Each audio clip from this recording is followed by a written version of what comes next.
ยนวนมีพ้นไกลๆสัตว์โลกล้วนรู้แน่แก่ใจเกิดแก่เจ็บตายหลีกไปไม่พ้นใครหลงคิดหลงติดอัตตาว่าใจแจ้งกมลแม้นใครปลงได้คงสุขล้นชีวิตมีมองมนเกิดมาเป็นคนสมบูรณ์ดับหายเพียงร่างกายไว้ชีวาแต่กุศลผลกรรมทำมาย่อมแปลงค่ากลายเป็นทุนส่งผลให้ทุกคนเวียนวนไม่สูญสุขและทุกข์เป็นไปตามทุนที่พวกคุณได้ก่อทำมา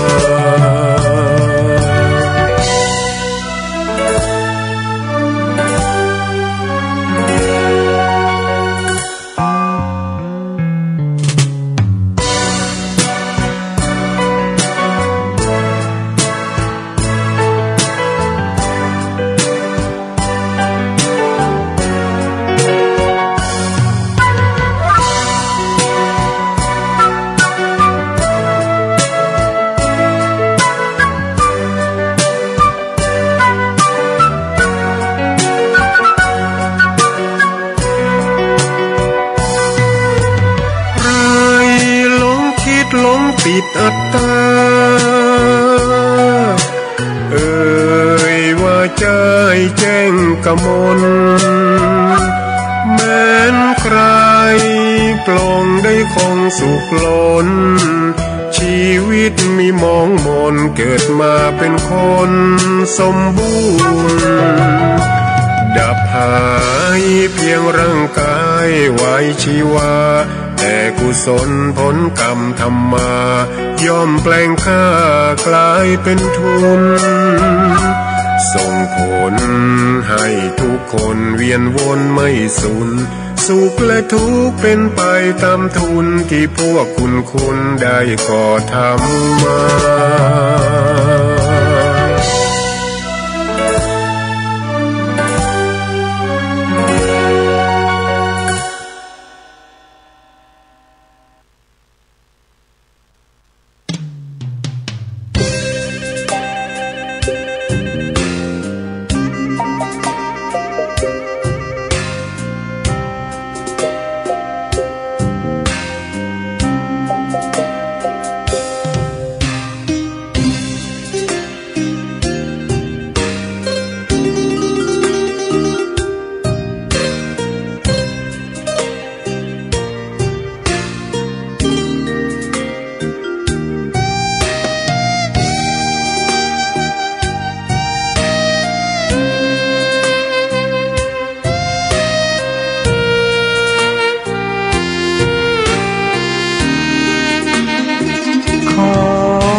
ตำนาน1,300 กว่าปีแม่จามเทวีสร้างพระเจดีย์ที่วัดดอยน้อยพร้อมเจดีย์โคงอีกองค์เคียงคู่อยู่ดอยสลับก้อนหินใหญ่น้อยร้อยเรียงหน้าอัศจรรย์พระธาตุสีทองแงนมองฝูงพึ่งทำรังช่างมีมนต์ขลังพลังศักดิ์สิทธิ์บนนั้นกล่าวคำไหว้สากราบสักการะคนลุกขนชันสัมผัสถึงสายสัมพันธ์คงเป็นลูกหลานเคยร่วมสร้างบุญวัดดอยน้อยอยู่กลางยอดดอยโรยต่ออำเภอดอยเหล่าเขตติดต่อป่าสางลำพูนเดินทางปลอดภัยจากเชียงใหม่หรือสายลำพูนยินดีต้อนรับนักบุญมาร่วมสร้างทานบารมีตี3 สถานีฟังตุลุงยองนักเทศเสียงทองชื่อเสียงดังก้องทั่วฟ้าธานีตัวจริงเสียงจริงวัดดอยน้อยแม่ตามเทวีต้อนรับญาติโยมที่มีจิตศรัทธามาร่วมสร้างบุญ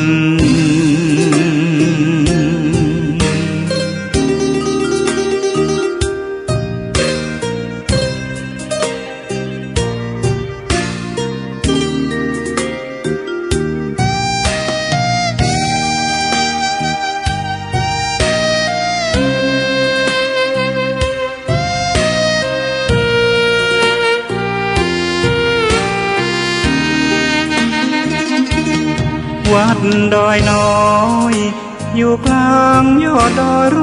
ยต่อ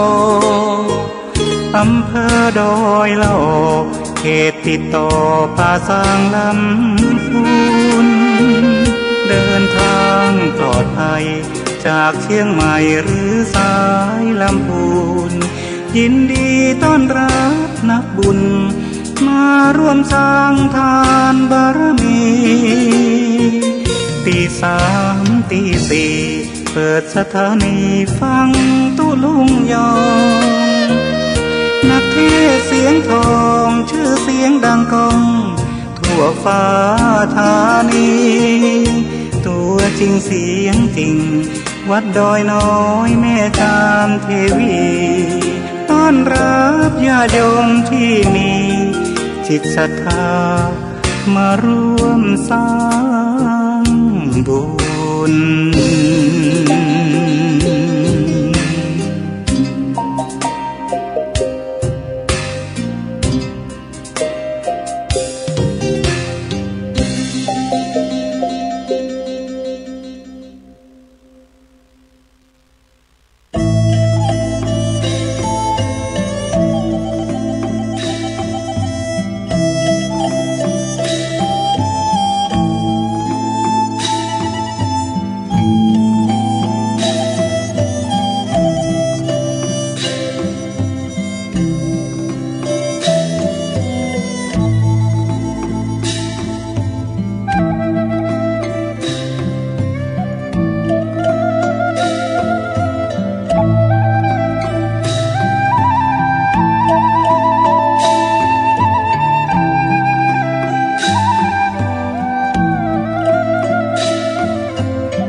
อันความกรุณาปราณีจะมีใครบังคับก็หาไม่หลั่งมาเองเหมือนฝนอันชื่นใจจากฟากฟ้าสุลาลัยสู่แดนดิน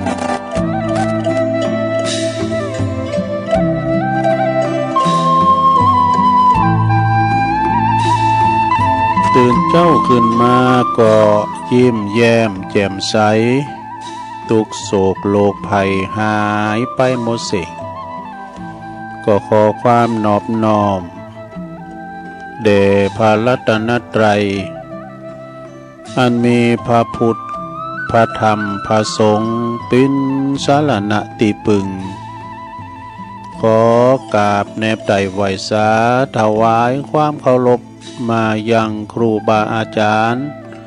พระมหาเถรานุเถระตันเจ้าคณะพระสังฆาธิการพระภิกษุสามเณรเจ้าจุโตจุองค์กุวัดวาอารามพร้อมตึงสำนักติภักสงฆ์ตัวเนอ ก็ขอเจริญปอนเจริญชัยเจริญสุขมายังบรรดาปออกไม่ออกศรัทธาตันสาธุชนนักศีลนักบุญคุณดีต่างหลายเนาะแตกตื่นมื่นตามาแล้ว ก็มาเปิดวิทยุฟังรายการสัพเพเหระปกิณกะขอนลุงไก่แจ้งรายการเสียงธรรมแสงทอง รายการเสียงธรรมแสงทองนี่ก็รับผิดชอบบริหารเวลาโดยตนตัวแห่งอาตมาภาพเก่ากับผมตุลุงนันชัยวัฒนาคะเสโนจัดรายการอยู่ที่บุญห้องสงฆ์ของวัดพระธาตุดอยน้อยตำบลดอยหล่ออำเภอดอยหล่อจังหวัดเชียงใหม่มาปบมาปะกัน3 เจ้า3 คืนเนาะวันพัดวันศุกร์วันเสาร์วันนี้ก็มาปะกันเช่นเคยนะบางท่านบางคนนั้นก็ตื่นมาละนะตื่นมานอนบัดลับก็ฟังรายการไปบางพองเปิ้นก็ลาบคุณหนุ่มคุณกำคุณหนุ่มคุณกำลูกหลานเปิ้นยการมาหมอยมาอิดเนาะพักผ่อนเอาบ่าเอาแหงพักกายพักใจต่อสู่ในวันต่อไปแถมเอกคนอย่างสวเฮานี่ตื่นมามันถึงพินว่ามันรับอ่ะนะก็ฟังรายการตุลุงก็ทำกันบ้านซออันนั้นหน่อยอันนี้หน่อยตามสัตว์ตายตุลุงเนาะเอาทำมาเตดกะเอาคติธรรมเอากรรมบาเก่าเนี่ยมรดกธรรมก็เยอะเนาะสอสรรหามาเอามานำเสนอเนาะซะนะเอามาเล่าสู่จู้กันฟังบ่ได้มาสั่งมาสอนเด้อแล้วก็รายการนี่ปิ้นรายการแหลกที่มาสดโตปิ่นนี่นะบอกวันทีบอกเดินได้หางตุลุงนี่มันจะผสมผสานกันสักน้อยจะมีโตจุยผ่องเนี่ยนะสะทาฉะนั้นแล้วก็สระญาติโยมตื่นมาแล้วก็มาฟังกันก่อนที่ตุลุงจะเอ่ยไปตังคืนบุญแต่ละคืนนั้นก็ตุลุงจะนำไหวพระให้กำหนึ่งกันเนอ เปิดความปินสิริปินมังกละปินมงคลเนาะกับขอบโคลูกหลานตันเต่าขจัดปัดเป่าโพยภัยเสน่ห์จังไรต่างหลายมาลายหายสิ้นนี้เส้นไกลเส้นโยดเส้นว่าเนาะนำปาสิ่งที่ปินมงคลเขาคุมเขาโหมา การสวดการโยนี่ก็เดียวจะเล่าให้ฟังการสวดมนต์นี่มีอานิสงส์อย่างได้ผ่องผลดีของการสวดมนต์เนี่ยมันปิ้นเชื่อใดนะก็เดียวจะเล่าสู่จูกันฟังเพราะว่าการสวดมนต์เนี่ยนะมันเป็นอัฏฐบาลีออกจากพระโอษฐ์ของพระเจ้าเฮานะขจัดปัดเป่าโพยภัยนะนี้หายไกลเส้นโยดเส้นว่าไปเอาละเนาะพร้อมแล้วก็กราบ1กราบ2กราบ3อิมินาสกาเลนะพุทธังอภิปูชยามะอิมินาสกาเลนะธัมมังอภิปูชยามะอิมินาสกาเลนะสังฆังอภิปูชยามะอะระหังสัมมาสัมพุทโธภควาพุทธังภควันตังอภิวาเทมิสวากขาโตภควตาธัมโมธัมมังนามัสสามิสุปฏิปันโนภควโตสาวกสังโฆสังฆังนะมามินะโมตัสสะภะคะวะโตอะระหะโตสัมมาสัมพุทธัสสะนะโมตัสสะภะคะวะโตอะระหะโตสัมมาสัมพุทธัสสะ นะโมตัสสะภะคะวะโตอะระหะโตสัมมาสัมพุทธัสสะอิติปิโสภะคะวะอะระหังสัมมาสัมพุทโธวิจาจารณะสัมปันโนสุขโตโล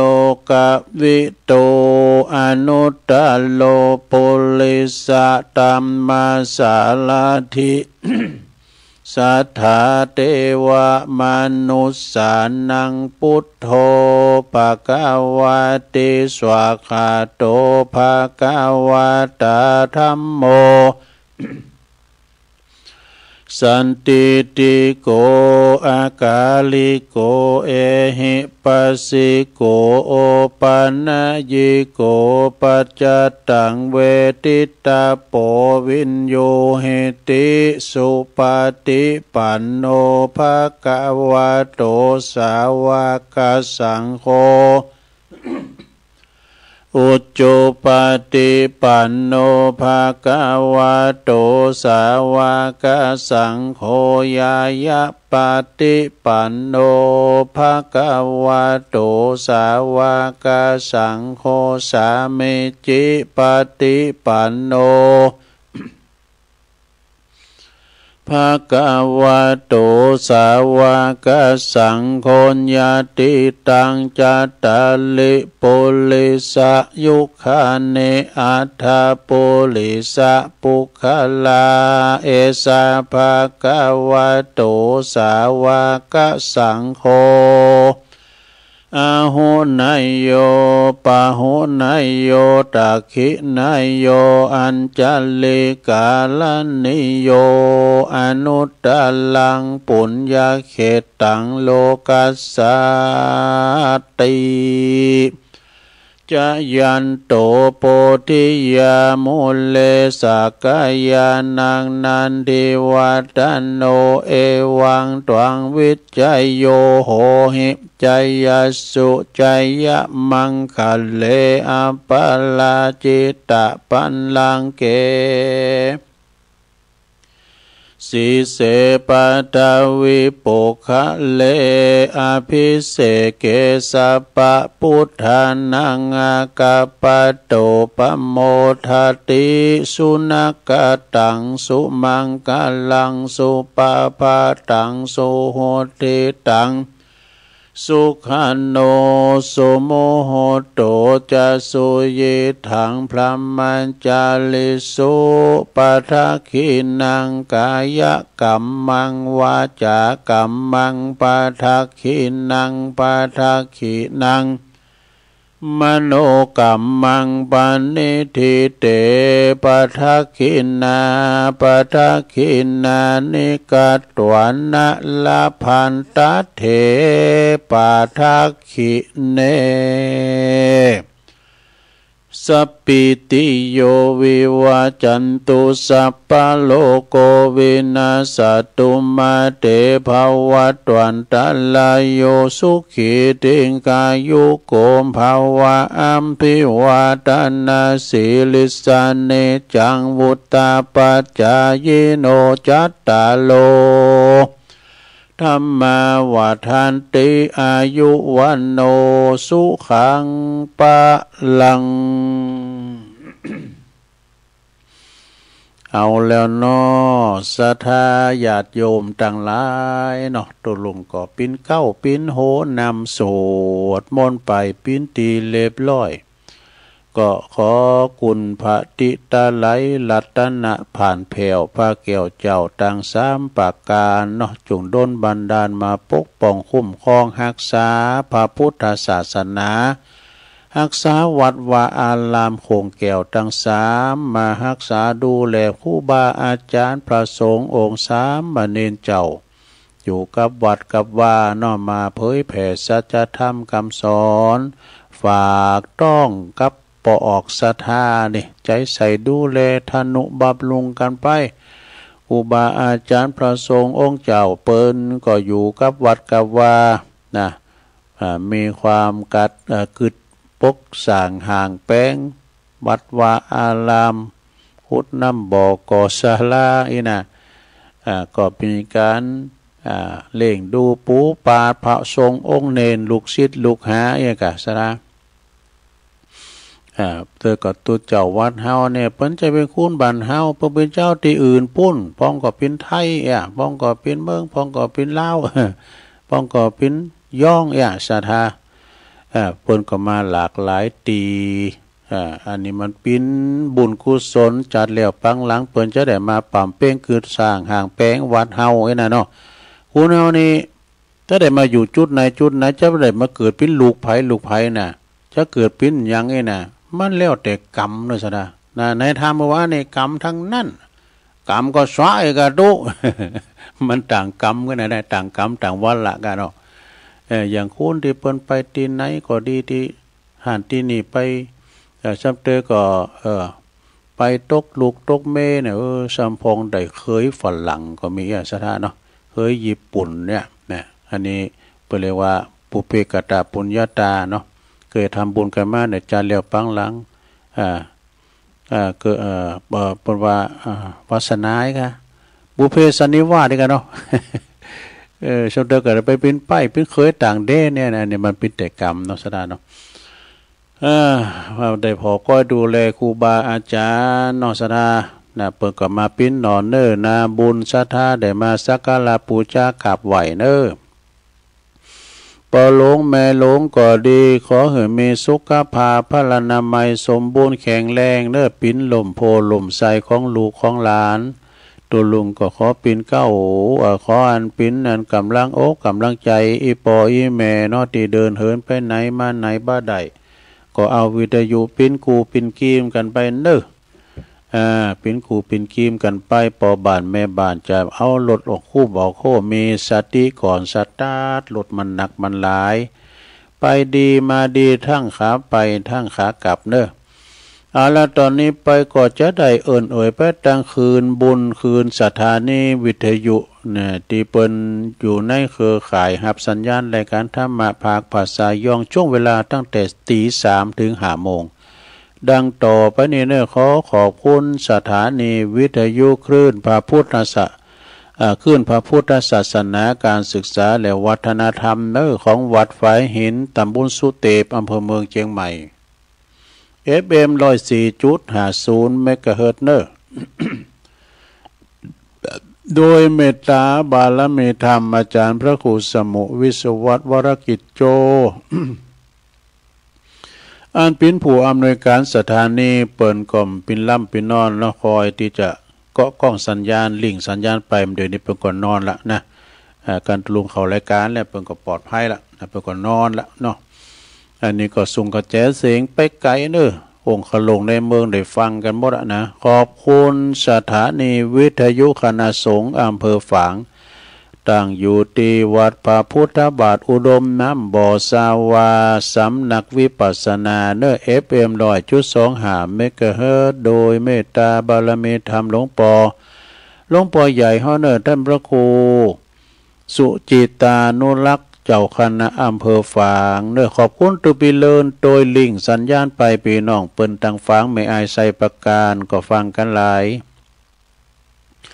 ขอบคุณสถานีวิทยุแดนดินถิ่นล้านนาตั้งอยู่ที่บ้านโฮโงตำบลน้ำบ่อหลงอำเภอสันป่าตองเนอ FM 103.50 เมกะเฮิรตซ์เนาะโดยคุณรุจิสมบัติเงาคำยันอสมลิงสัญญาณไปปีนตีเรียบร้อย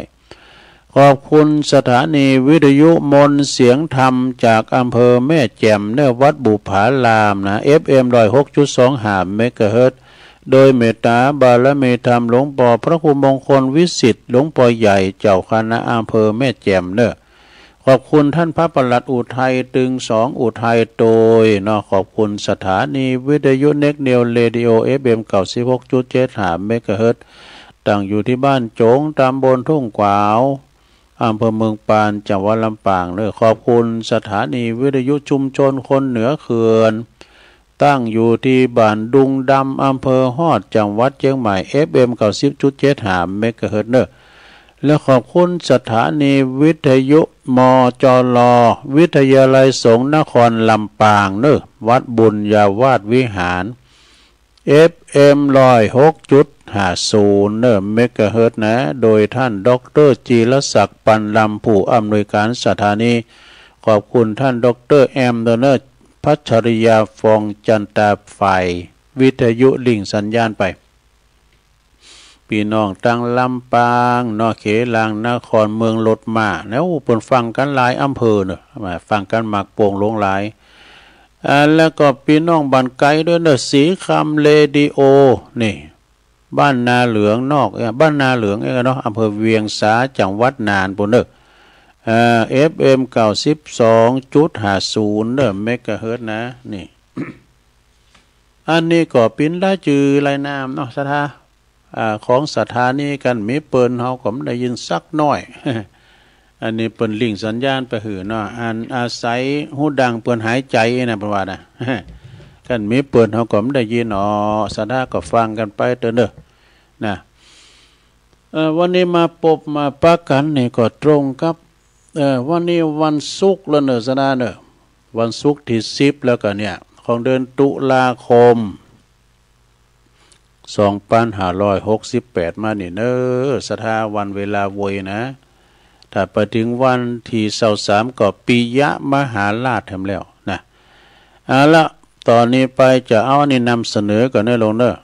การโสดโยโกห้องนี่นะสถาสิ่งศักดิ์สิทธิ์ปกป้องรักษาเนอะนะเพราะว่าผลดีของการสวดมนต์นี่มีอยู่13อย่างหนึ่งได้สาระเพราะว่าได้สะสมคุณงามความดีนี่คือเกิดขึ้นในจิตในใจเฮานี่ศรัทธาโอนหอดไผสวดมนต์ในจิตใจอ่อนน้อมนะแบบบ่วอกแวกเนอะ2ได้พักจิตนะได้พักจิตจากเริงวุ่นวายคลายเพราะว่าผ่อนคลายนิ่งสงบนี่การเฮาสวดมนต์เนี่ยนะเฮาคิดวอกแวกปัดละอื่นบ่ได้นะลงเด้อการเฮาคิดปัดละอื่นนะก็เดี๋ยวสูตรปุดละยิงเอาเป็นผู้นำสูตรซ้ำหายนะกันจบตอนนั้นเดี๋ยวในต่อมันมีเป็นตอนด้วยจบบทนั้นเดี๋ยวนั้นต่อนะมันต้องคิดอยู่หั่นการเฮาเป็นผู้ตามเบิดตุนที่2ที่3นี่สบายก็ตัวเพิ่นไป เอาเพิ่นว่าอย่าเนาะข้อที่3ได้ใกล้ชิดพระรัตนตรัยมากยิ่งขึ้นแต่กันเนาะใกล้ชิดพระพุทธใกล้ชิดพระรัตนตรัยยิ่งขึ้นข้อที่4ได้คัดเกลาจิตใจหือดีงามลดโลภโกรธหลงน้อยลงเนี่ยมีความโลภความโกรธความหลงเนอศรัทธาญาติโยมกันเอาสวดมนต์นี่นะข้อที่5ได้เห็นโหลักธรรมเนอะลักธรรมนะมีความฉลาดสามารถแก้ทุกข์ในใจก็แก้ทุกข์ของตนเองได้นี่การเอาสวดมนต์นี่นะแล้วข้อที่6จิตใจอ่อนโยนมีเมตตาเนอะคืออภัยง่ายเนอะสุขง่ายแต่ว่าทุกข์ยากเนอะทุกข์นะทุกข์ยาก7มีสติยับยั้งในบาปอกุศลแต่แต่คิดแต่พูดหยังทำแต่สิ่งที่เป็นกุศลได้ง่ายนี่ข้อที่8เกิดความภูมิอกภูมิใจชื่นชมในและก็นับถือตนเองเนี่ยนับถือตัวเก่าซะนะโอ้สมัยเมื่อก่อนตุลุงมาโบสถ์เนาะมาหันมาได้ยินตุปอเขาเปิ้นสวดเน้นเขาตัวน้อยๆก็โสดเนี่ยกลับวิหารเมื่อก่อนพันเนรหลายเนาะเปิ้นสวดมนต์เนี่ยบ่โตเอาลิ้นตั้งแต่บ่โตนะโมเมไปแล้วนี่พุทธะถึงเอกนะมากิ้งหมดแล้วมาโบสถ์มาแล้วแล้วหมดได้กูจะได้นะคือในใจนะแล้วกูจะได้หมดได้เนี่ยหมดโตเอายังเนอะ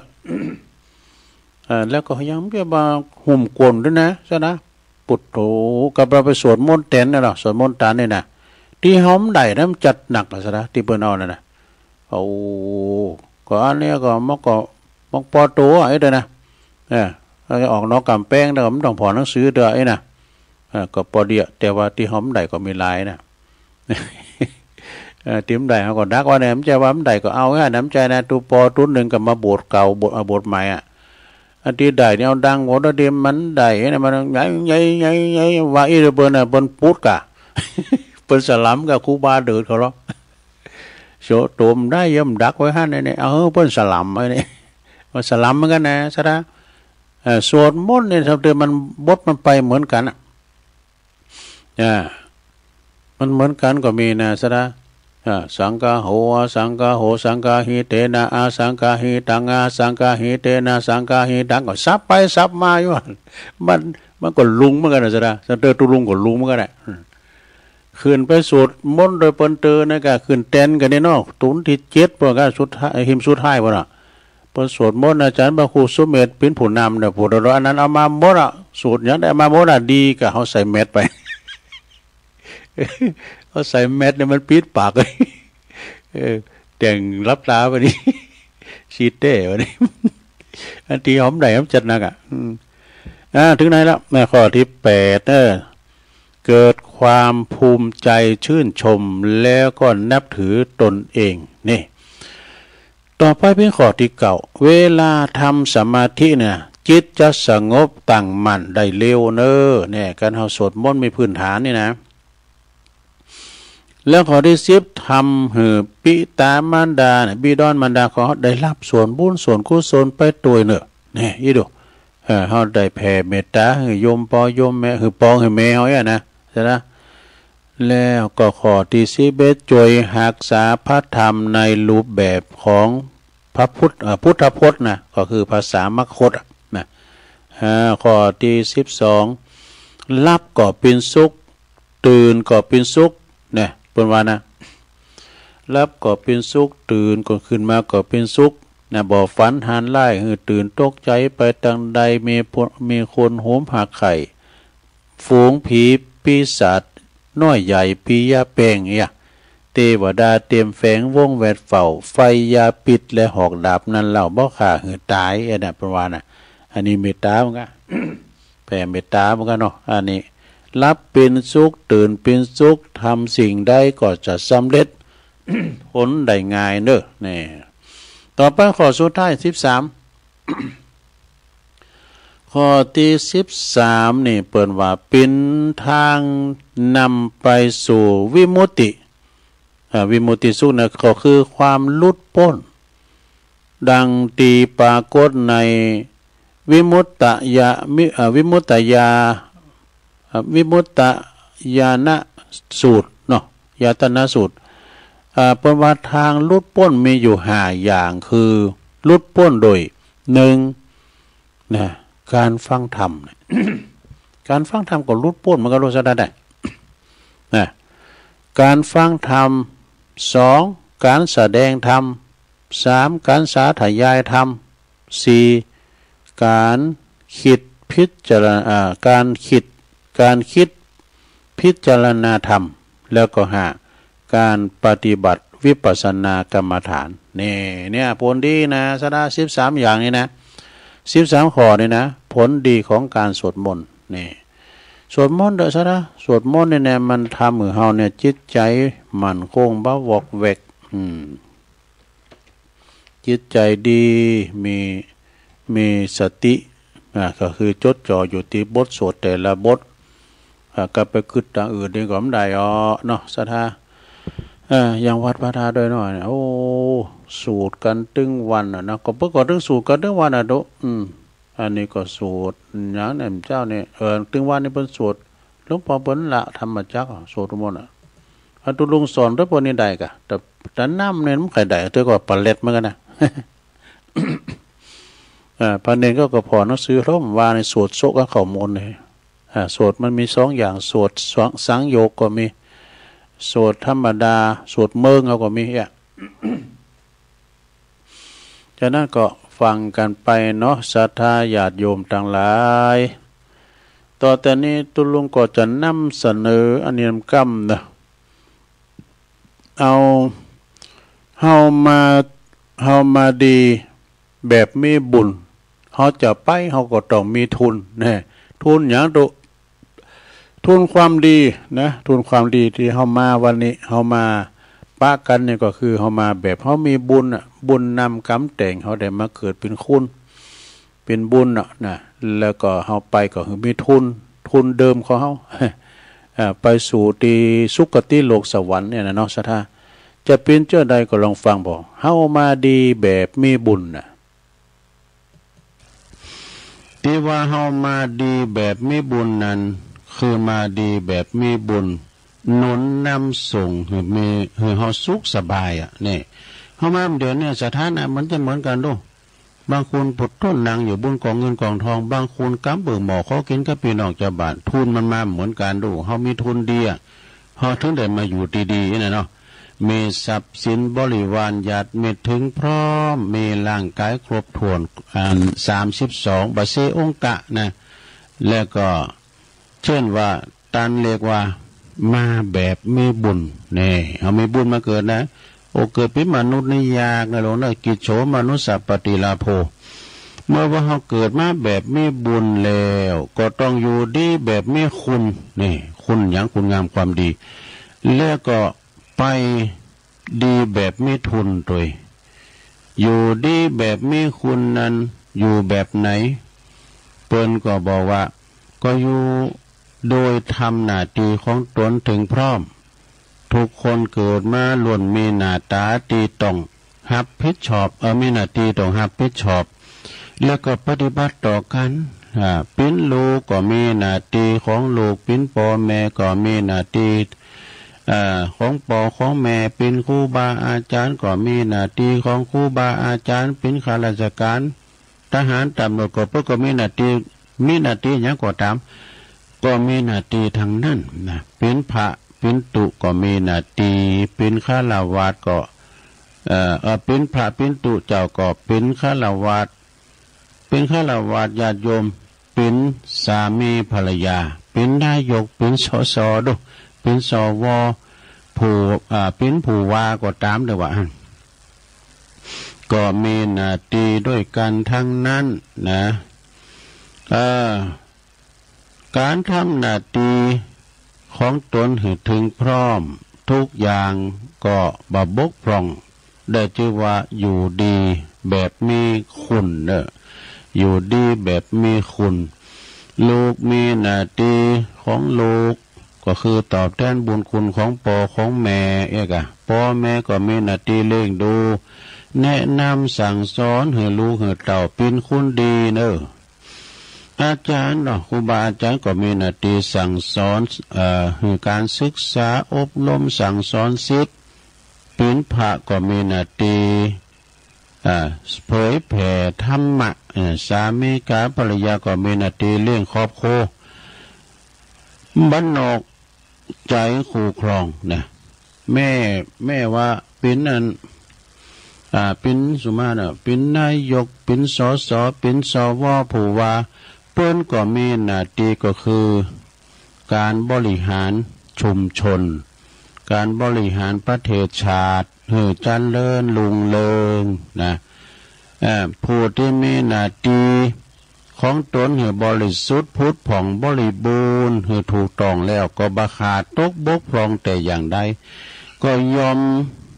ได้ชื่อว่าเป็นผู้อยู่ดีแบบมีคุณก็คืออยู่แบบ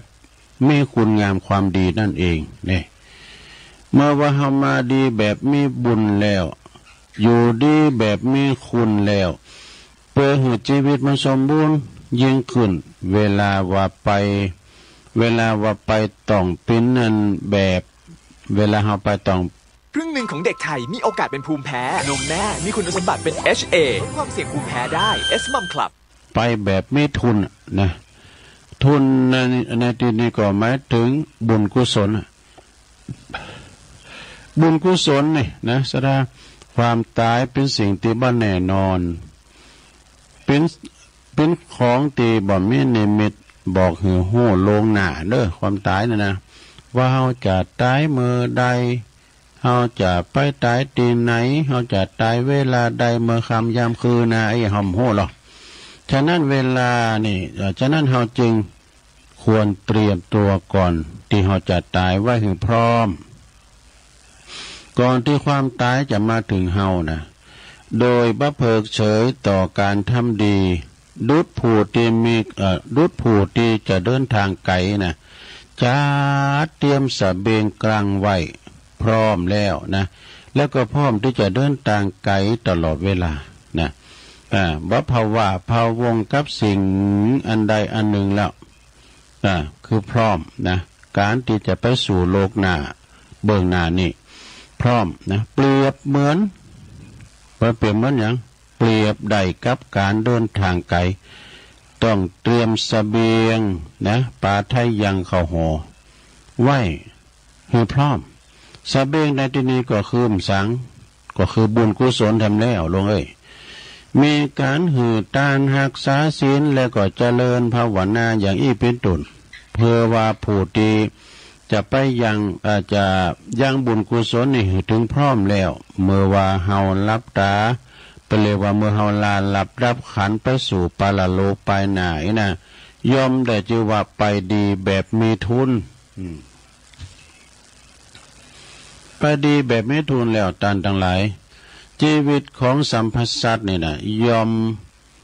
อมไหลเลือนเคือนไปสู่ปากตั้งแห่งความตายโดยเสมอภาคกันนี่บ่มี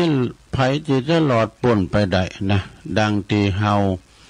ได้มาประจักษ์โดยตนเองในครั้งนี้เนาะ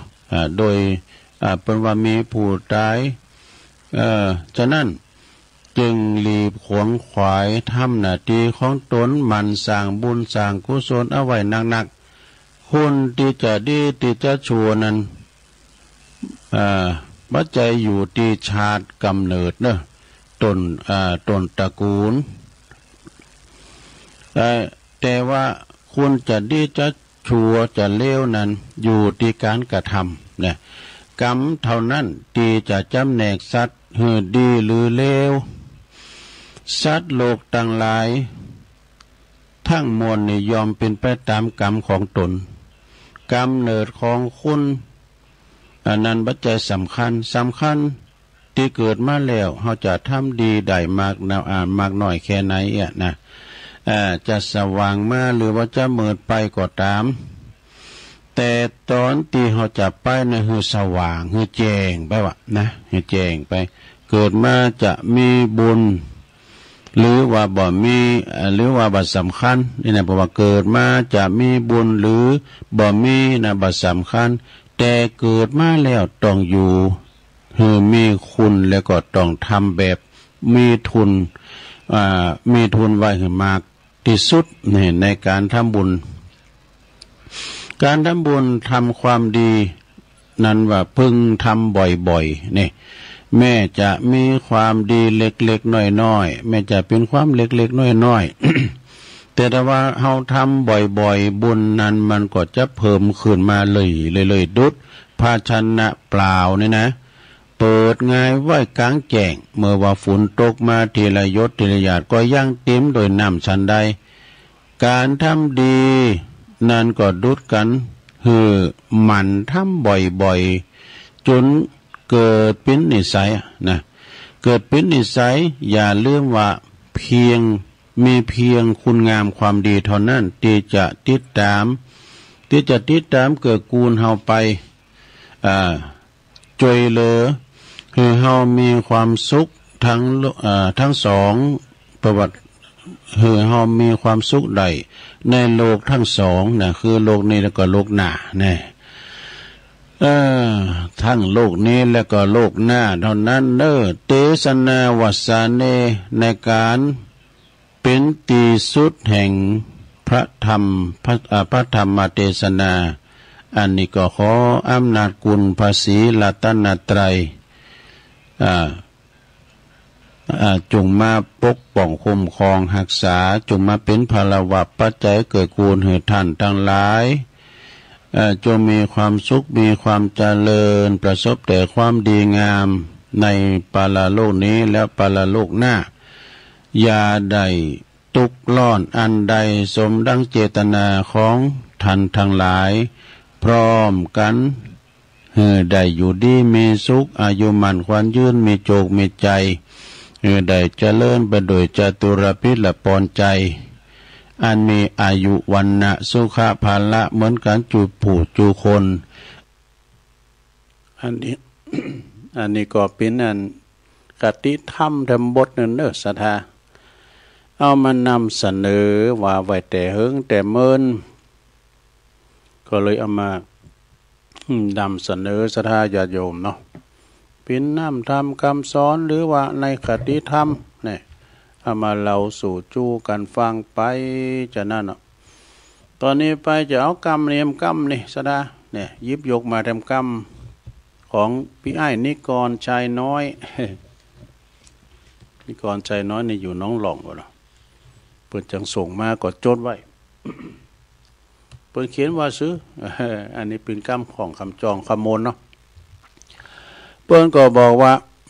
น้ำใสเกินไปก็ไหลปลาเนี่ยเคยว่าแล้วเนาะอันนี้ก็เป็นกติธรรมเหมือนกันนะก็น้ำใสแจ่มแจ๋อย่างนั้นประมาณนั้นกำยองบอกว่าน้ำใสแจ่มแจ๋น้ำใสอย่างตาแมวเนี่ย มันจะมีปลาอย่างนั้นนะก็จะหาโบกหาน้องในการน้ำใสแจ่มแจ๋มันมีปลาแล้วบ่อยเนี่ย น้ำใสเกินไปก็ไร้ปลาเนี่ยถ้าตรงไปตรงมาก็ไร้เพื่อนนี่ถ้าว่ากันตรงๆนะมันอ้อมค้อมนะมันอดบักค้อมซะหน่อยนะตรงนี่นะมันก็ไร้เพื่อนเนี่ยฟ้าแจ้งเกินไปก็ไร้เดือนนี่ซับซ้อนซ่อนเงื่อนก็ไร้ใจนี่มีพร้อมเกินไปก็ไม่ดีบกพร่องกว่านี้ก็ไม่ไหวลุ่มหลงเกินรักก็หนักใจเนี่ยคิดมากเกินไปก็หนักตน อ่อนน้อมถ่อมตนก็เสียเชิงนี่เข้มงวดเกินไปก็เสียคนนี่เข้มงวดลงไปก็เสียคุณอ่ะยอมให้ทุกหนก็เสียการนี่พอให้ได้พอ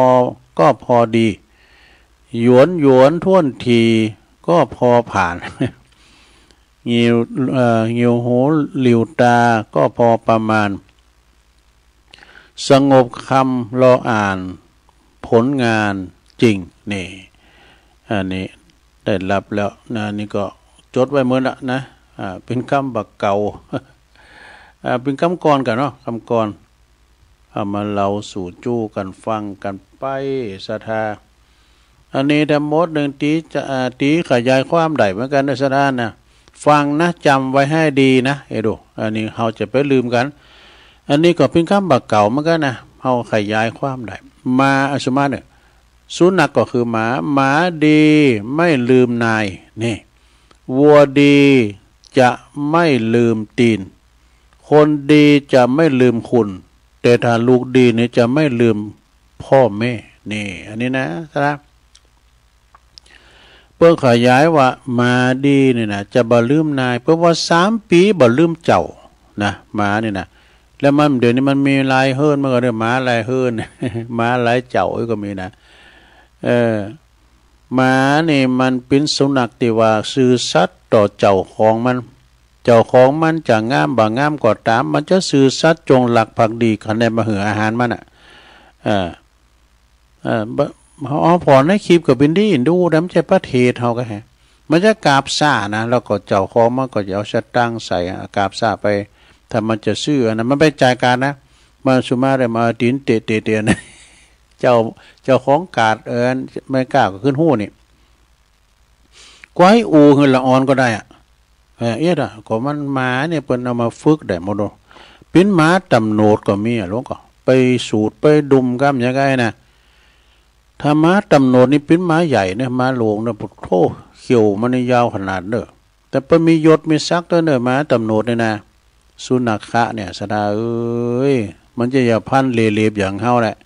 พันเลเลบอย่างเฮาเนี่ยมันนอนโคตรหลงงอยู่เดือนเตาไฟเนี่ยก่อนเราซุมไฟหมานี่มีลักษณะดีหลายอย่างนะคุณเปิ้นว่าอย่างนี้ก็คุณภาพของหมาเนี่ยหมามันต้องซุบแคบตีนมันมาน้ำมาดึงปักตีนมันหรอกมันต้องแปรงฟันเขียวมันขาวคว้างนะหมาสามารถหันผีมาคืนได้ มันหอนหมาเนี่ยบ่ต้อง บ่ต้องอันกินข้าวเดี๋ยวนี้อันเด้อก่อนนี่ม้าเนี่ยข้าวโฮงกินข้าวไม่ได้นะเดี๋ยวนี้ม้ากินข้าวไม่ได้เดี๋ยวได้นะโอ้ม้าตัวน้อยๆซ้ำแป้งว่าโลม้าเดี๋ยวมันว่าสะบับกระเป๋านะเฮาก็อันเด้อละอ่อนมันฮักม้าเนาะเป็นสุภาพสตรีก็ตามเด้อไปในกาดในดีในห่างนี่นะก็ว่าแม่นน่ะซอกปอกก็ว่าเป็นซะเอามาอันใส่ถุงแล้วปลามาด้วยซะนะอย่างนั้นซ้ำแป้งว่ะมาอันน่ะสุนัขน่ะปุตตมมาเจ้ามานายกะหมู่กันไปหันคลินิกก็เนี่ยมันสบายนะแป้งเริ่มยาคุณก็แล้วเนาะเนี่ยสุนัขยาหมออันนี้นะเนี่ยแต่จังฝรั่งเพิ่นว่าโรกันคันว่ามีลูกมีเต่านี่เขาไปตกลูกโตพ่อตกลูกโตแม่เนี่ยเขามาหาพ่อหาแม่เอามาเป็นลูกก็มี แต่เต็มเด้อเขาอู่ฟังนะแต่เต็มเอามาเป็นลูกก็มันก็งอมนี่ซะนะแต่นี่ก็ยังต้องลงอยู่กับหมาน่ะทุกวัน จะกินกับหมาน่ะอยู่กับหมานั่นเนาะกันชั้นเจ้าแล้วบ่นะก็เราโซะเข้าคือหมานี่เลี้ยงหมาเนี่ยคือเข้ามาแล้วมันพิษเนี่ยมันขึ้นจ้าเนี่ยลงเด้อเฮาเลี้ยงหมาเนี่ยมันโอ้สัตว์ที่ไก่ซีดเฮาโดมปิยังอ่ะเลี้ยงไปเด้อถ้ามันครบคนอื่นก่อนปิยังอันนี้บ่ฉีดยาบ่เด้อฉีดยาวัคซีนบ่ล่ะอันตั้งหมอเพิ่นมาฉีดบ่ล่ะเพิ่นมาถามอ่ะชื่อหยังอ่ะไอ้ว่าชื่อชัยวัฒน์ครับบ่ใช่ชื่อตัวลุงนะชื่อหมาเว้ย ก็มาเยี่ยมถามว่าหมานี่ชื่อหยังไงเนาะบ่มีชื่อบ่ดอกชื่อหยังอ่ะไอ้น่ะพระชัยวัฒน์ครับเนี่ย โอ้บ่ใช่ชื่อตู้นะชื่อหมาเว้ยหมาดีไม่ลืมนายเนาะแล้วก็วัวดีก็ไม่ลืมตีนแน่โง่นี่มันก็มันเป็นกำขวัญน่ะได้สดาได้กำข้องจองเฮ้ยไอ้วัวลืมตีนเนี่ยมันมีดอกซะท่ามันก็เปรียบเป็นคุณเฮาเนี่ยสำเร็จได้ดิบได้ดีแล้วร่มก่อนนี่มาปึงปลาอาศัยเฮานี่นะได้ดิบได้ดีแล้วลืมเฮาเนี่ยเปิ้นเรียกว่าโง่ลืมตีนเนี่ยเป็นอย่างนี้ดอกแล้วก็คนดีจะไม่ลืมคุณเนี่ยไผเคยอุดหนุนส่งเสริมเฮากาลงเนาะไผเคยมีบุญมีคุณต่อเฮากาน่ะจะไปลืมบุญลืมคุณเพิ่นนี่ขนาดภาษาลีบุตรคุณเฒ่านั้นมีลูกมีหลานละโหมดลาทาพามน่ะออกมาอยู่กับวัดกับว่าไข่โบสถ์นั่นคุณเฒ่าตะโบสถ์ปิ้นตุกปิ้นอยากไผมันเซียนรับรองว่านะพระพุทธเจ้าก็เลยถามว่าไผเคยมีบุญคุณกับคุณเฒ่าในพองเนี่ยภาษาลีบุตรนี่มีความกตัญญูยกมือแล้วคุณเฒ่านี้มีบุญคุณกับข้าพเจ้าครับท่านพระพุทธเจ้านะมีบุญคุณอย่างไรคือไปบิณฑบาตเนี่ยคุณเฒ่านี่เคยใส่เข่าปากเนื้อทับพีเดียวนะเพิ่นยังลืมนะใส่เข่าปากเดียวเนี่ยมันลืมคุณซะได้ไม่ลืมคุณแล้วก็ลูกดีก็จะไม่ลืมพ่อแม่นี่ซะท่าเนาะแต่ไปเอาหมาเป็นลูก ไปเอาหมาเป็นลูกอย่างฝรั่ง พ่อแม่นี่ก็เปิ้นก็อยู่บ้านอยู่จ้องอย่างตุลุงวาวันนั้นสองเฒ่าเนี่ยโอ้รักษาน้ำใจกันไว้ดีๆเนอะเนาะเขาจะไปหวังลูกหวังเต่าเขาก็มีลูกมีเต่าเขาก็เฝ้าลูกเฝ้าเต่าเขาปุ้นอยู่สองเฒ่าเนี่ยใจใส่กันจะไปหมางใจจะไปคิดกันคือหักกันเนี่ยสองเฒ่านี่นะสองตายายเนี่ยโอ้เขาบอกว่าไผจะไปก่อนนี่นะเนาะมันเป็นธรรมดานะผมต้องไปซุนเขาละเขาเลี้ยงเขาใหญ่เดี๋ยวนี้เขาก็มีครอบครัวแล้วนะเขาจะได้หักลูกหักเมย์เขาเนี่ยเนี่ยเป็นว่าเมาอกเมาใจเนี่ยเมาตุกลืมตายเมากายลืมแก่เมาโผเมาเมลืมปอลืมเมเมากระแช่ลืมอย่างนี้บอกว่าเมากระแช่มีนะเมาคุกตารางเนี่ยแล้วก็ลูกดีจะไม่ลืมพ่อแม่เนี่ยก็จะหันใดเนาะเมื่อวันออกว่าสาวนาโอ้เปิ้นปัดปั่นไปตานโก้เข่าที่หลวงพ่อนะ อาตมาดูลงกับกล่าวเรื่อยๆเอาพายาไปต้านขันเข้าปฏิหลวงพ่อพุ่นเลยนะเอากล่าวเรื่อยๆแล้วก็เพื่อกับปัดปั่นกับไปตานโคเขาโฮงเนาะก็จะมีก็เขาวัดสาออกวัดสาเดือน12ปิ้งเดือน4ปิ้งไงกะเดือนจีปีใหม่ไงนะโธ่กันอย่างอันในเดินในเตอเนี่ยพอดีนะคุณน้ำนองวันเดียวได้ หลุบล้ำตามตัวกันไปนะกุมวะเฮ้ยศาสนาของเขายังการกรุงลุงเลิงอยู่เนอยำสุดซ้อยเด้อกินต้านอย่างคือยำมหอดวันนั้นนะได้เอาตักบาทเทโวนะโอ้ตุลุงบอกว่าเศรษฐกิจอย่างอี้คุณมันหนักแค่เขาขึ้นจัดหลายเนี่ยตู้เจ้าพระเนนก็จัดหลายเป็น80ปุ่นศรัทธามันก็มากันจัดหลายนะโอ้บ่ได้ตักบ่ได้ตายก็สุมาอภัยเนอะหลวงเด้อศรัทธาเนอะมากันหลากหลายตีนะละปูนแจ้งใหม่นะที่เปิ้นเคยมาเปิ้นถึงมาดอกปีหน้ามาทำเด้อปีหน้าก็จัดกันเนาะปีนี้ยังคอยหน่อยฝนตกนะฝนตกก็ยังว่าเนี่ยหมู่ไหนผมว่ายังตกอยู่ได้ว่ากันเนาะก็แดดเพ่ๆยังตกอยู่นะฝนน่ะอยู่อันแต่มันตกมึนเนาะซะดาเนี่ยเปิ้นบ้านลูกดีอย่าลืมพ่อแม่เวลาเปิ้นลุ่มหายตายละก็ตานโกเข่าเปิ้นเด้อนะตานโกเข่าก้นน้ำหือปอหือแม่ปู่ย่าตายายเนาะแต่ว่าในตุลงก็ว่าทำมาลายโลดโผลมาลายโพดโลกไปละก็เดี๋ยวก็จะเอาคติธรรมชั่วโมงที่2มาทำคำนะคติธรรมเนี่ยนะชั่วโมงที่2เนี่ยก็ติ๊กไว้เนาะสำหรับศรัทธาญาติโยมตอนนี้ตุลุงก็ก่อนที่จะได้มามาเอิญเนาะช่วงที่2นี่ก็จะได้มาเอาวันคติธรรมมาตอนนี้จะพักเบรกแค่กำเนาะ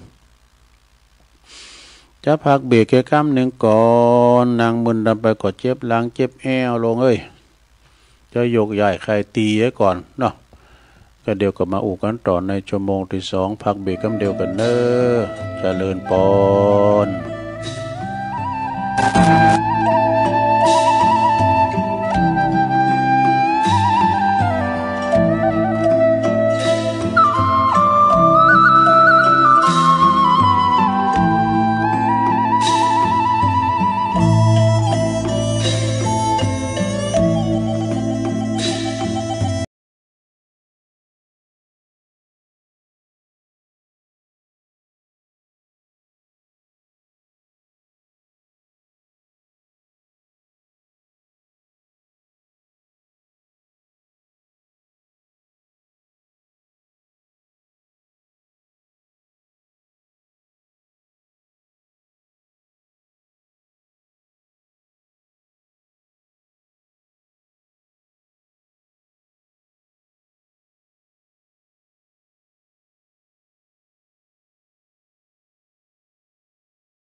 า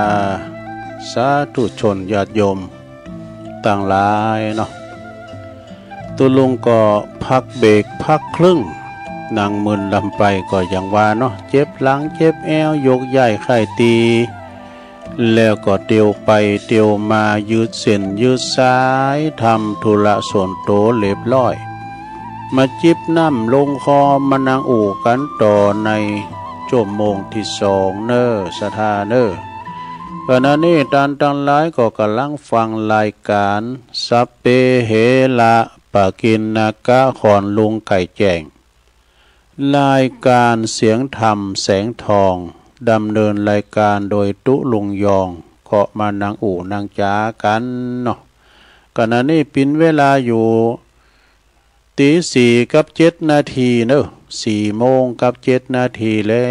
วสถาลุกกันมาพองแล้วบ่นะขำลุกเตอก่อมปิ้นสังมันเจ้าอยู่ลุกมาเมื่อเจ้าในสีวันหนาวไว้เนี่ยได้เมื่อถ้าจะตกพลละก้ากันฝนนี่ย่างนี่ก็ถ้าจะเริ่มหนาวอ่ะเนาะเมื่อตกแล้วนะตุ่นหนาวปลายฝนปลายฝนตุ่นหนาวไอ้ก็ไม่นะมานั้น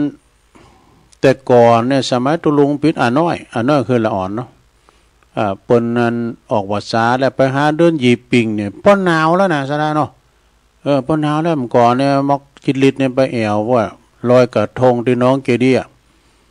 เปิ้นมีลอยกระทงเปิ้นมีดารามาดรุมก่อนนะเปิ้นแห่กระทงบกกันนะซะนะเป็นหนึ่งในอำเภอป่าสร้างกำลังที่บ้านน้องเจดีวัดน้องเจดีบ่น่ะจุบานสมัย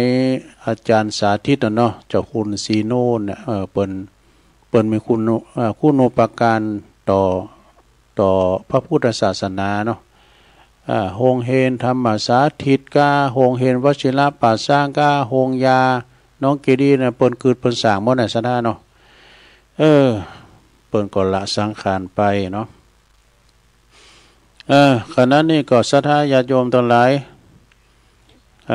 วันพุธนี่ก็ปกติเนอะพุธก็เขาจะมีกิจกรรมยกวัดมาบ้านเนี่ย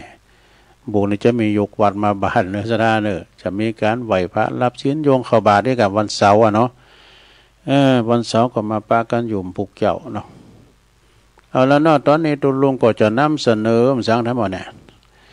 สิ่งที่ซื้อกันบ่ได้ก็คือความดีความดีไม่มีขายถ้าใครอยากได้ต้องทำเองเนี่ย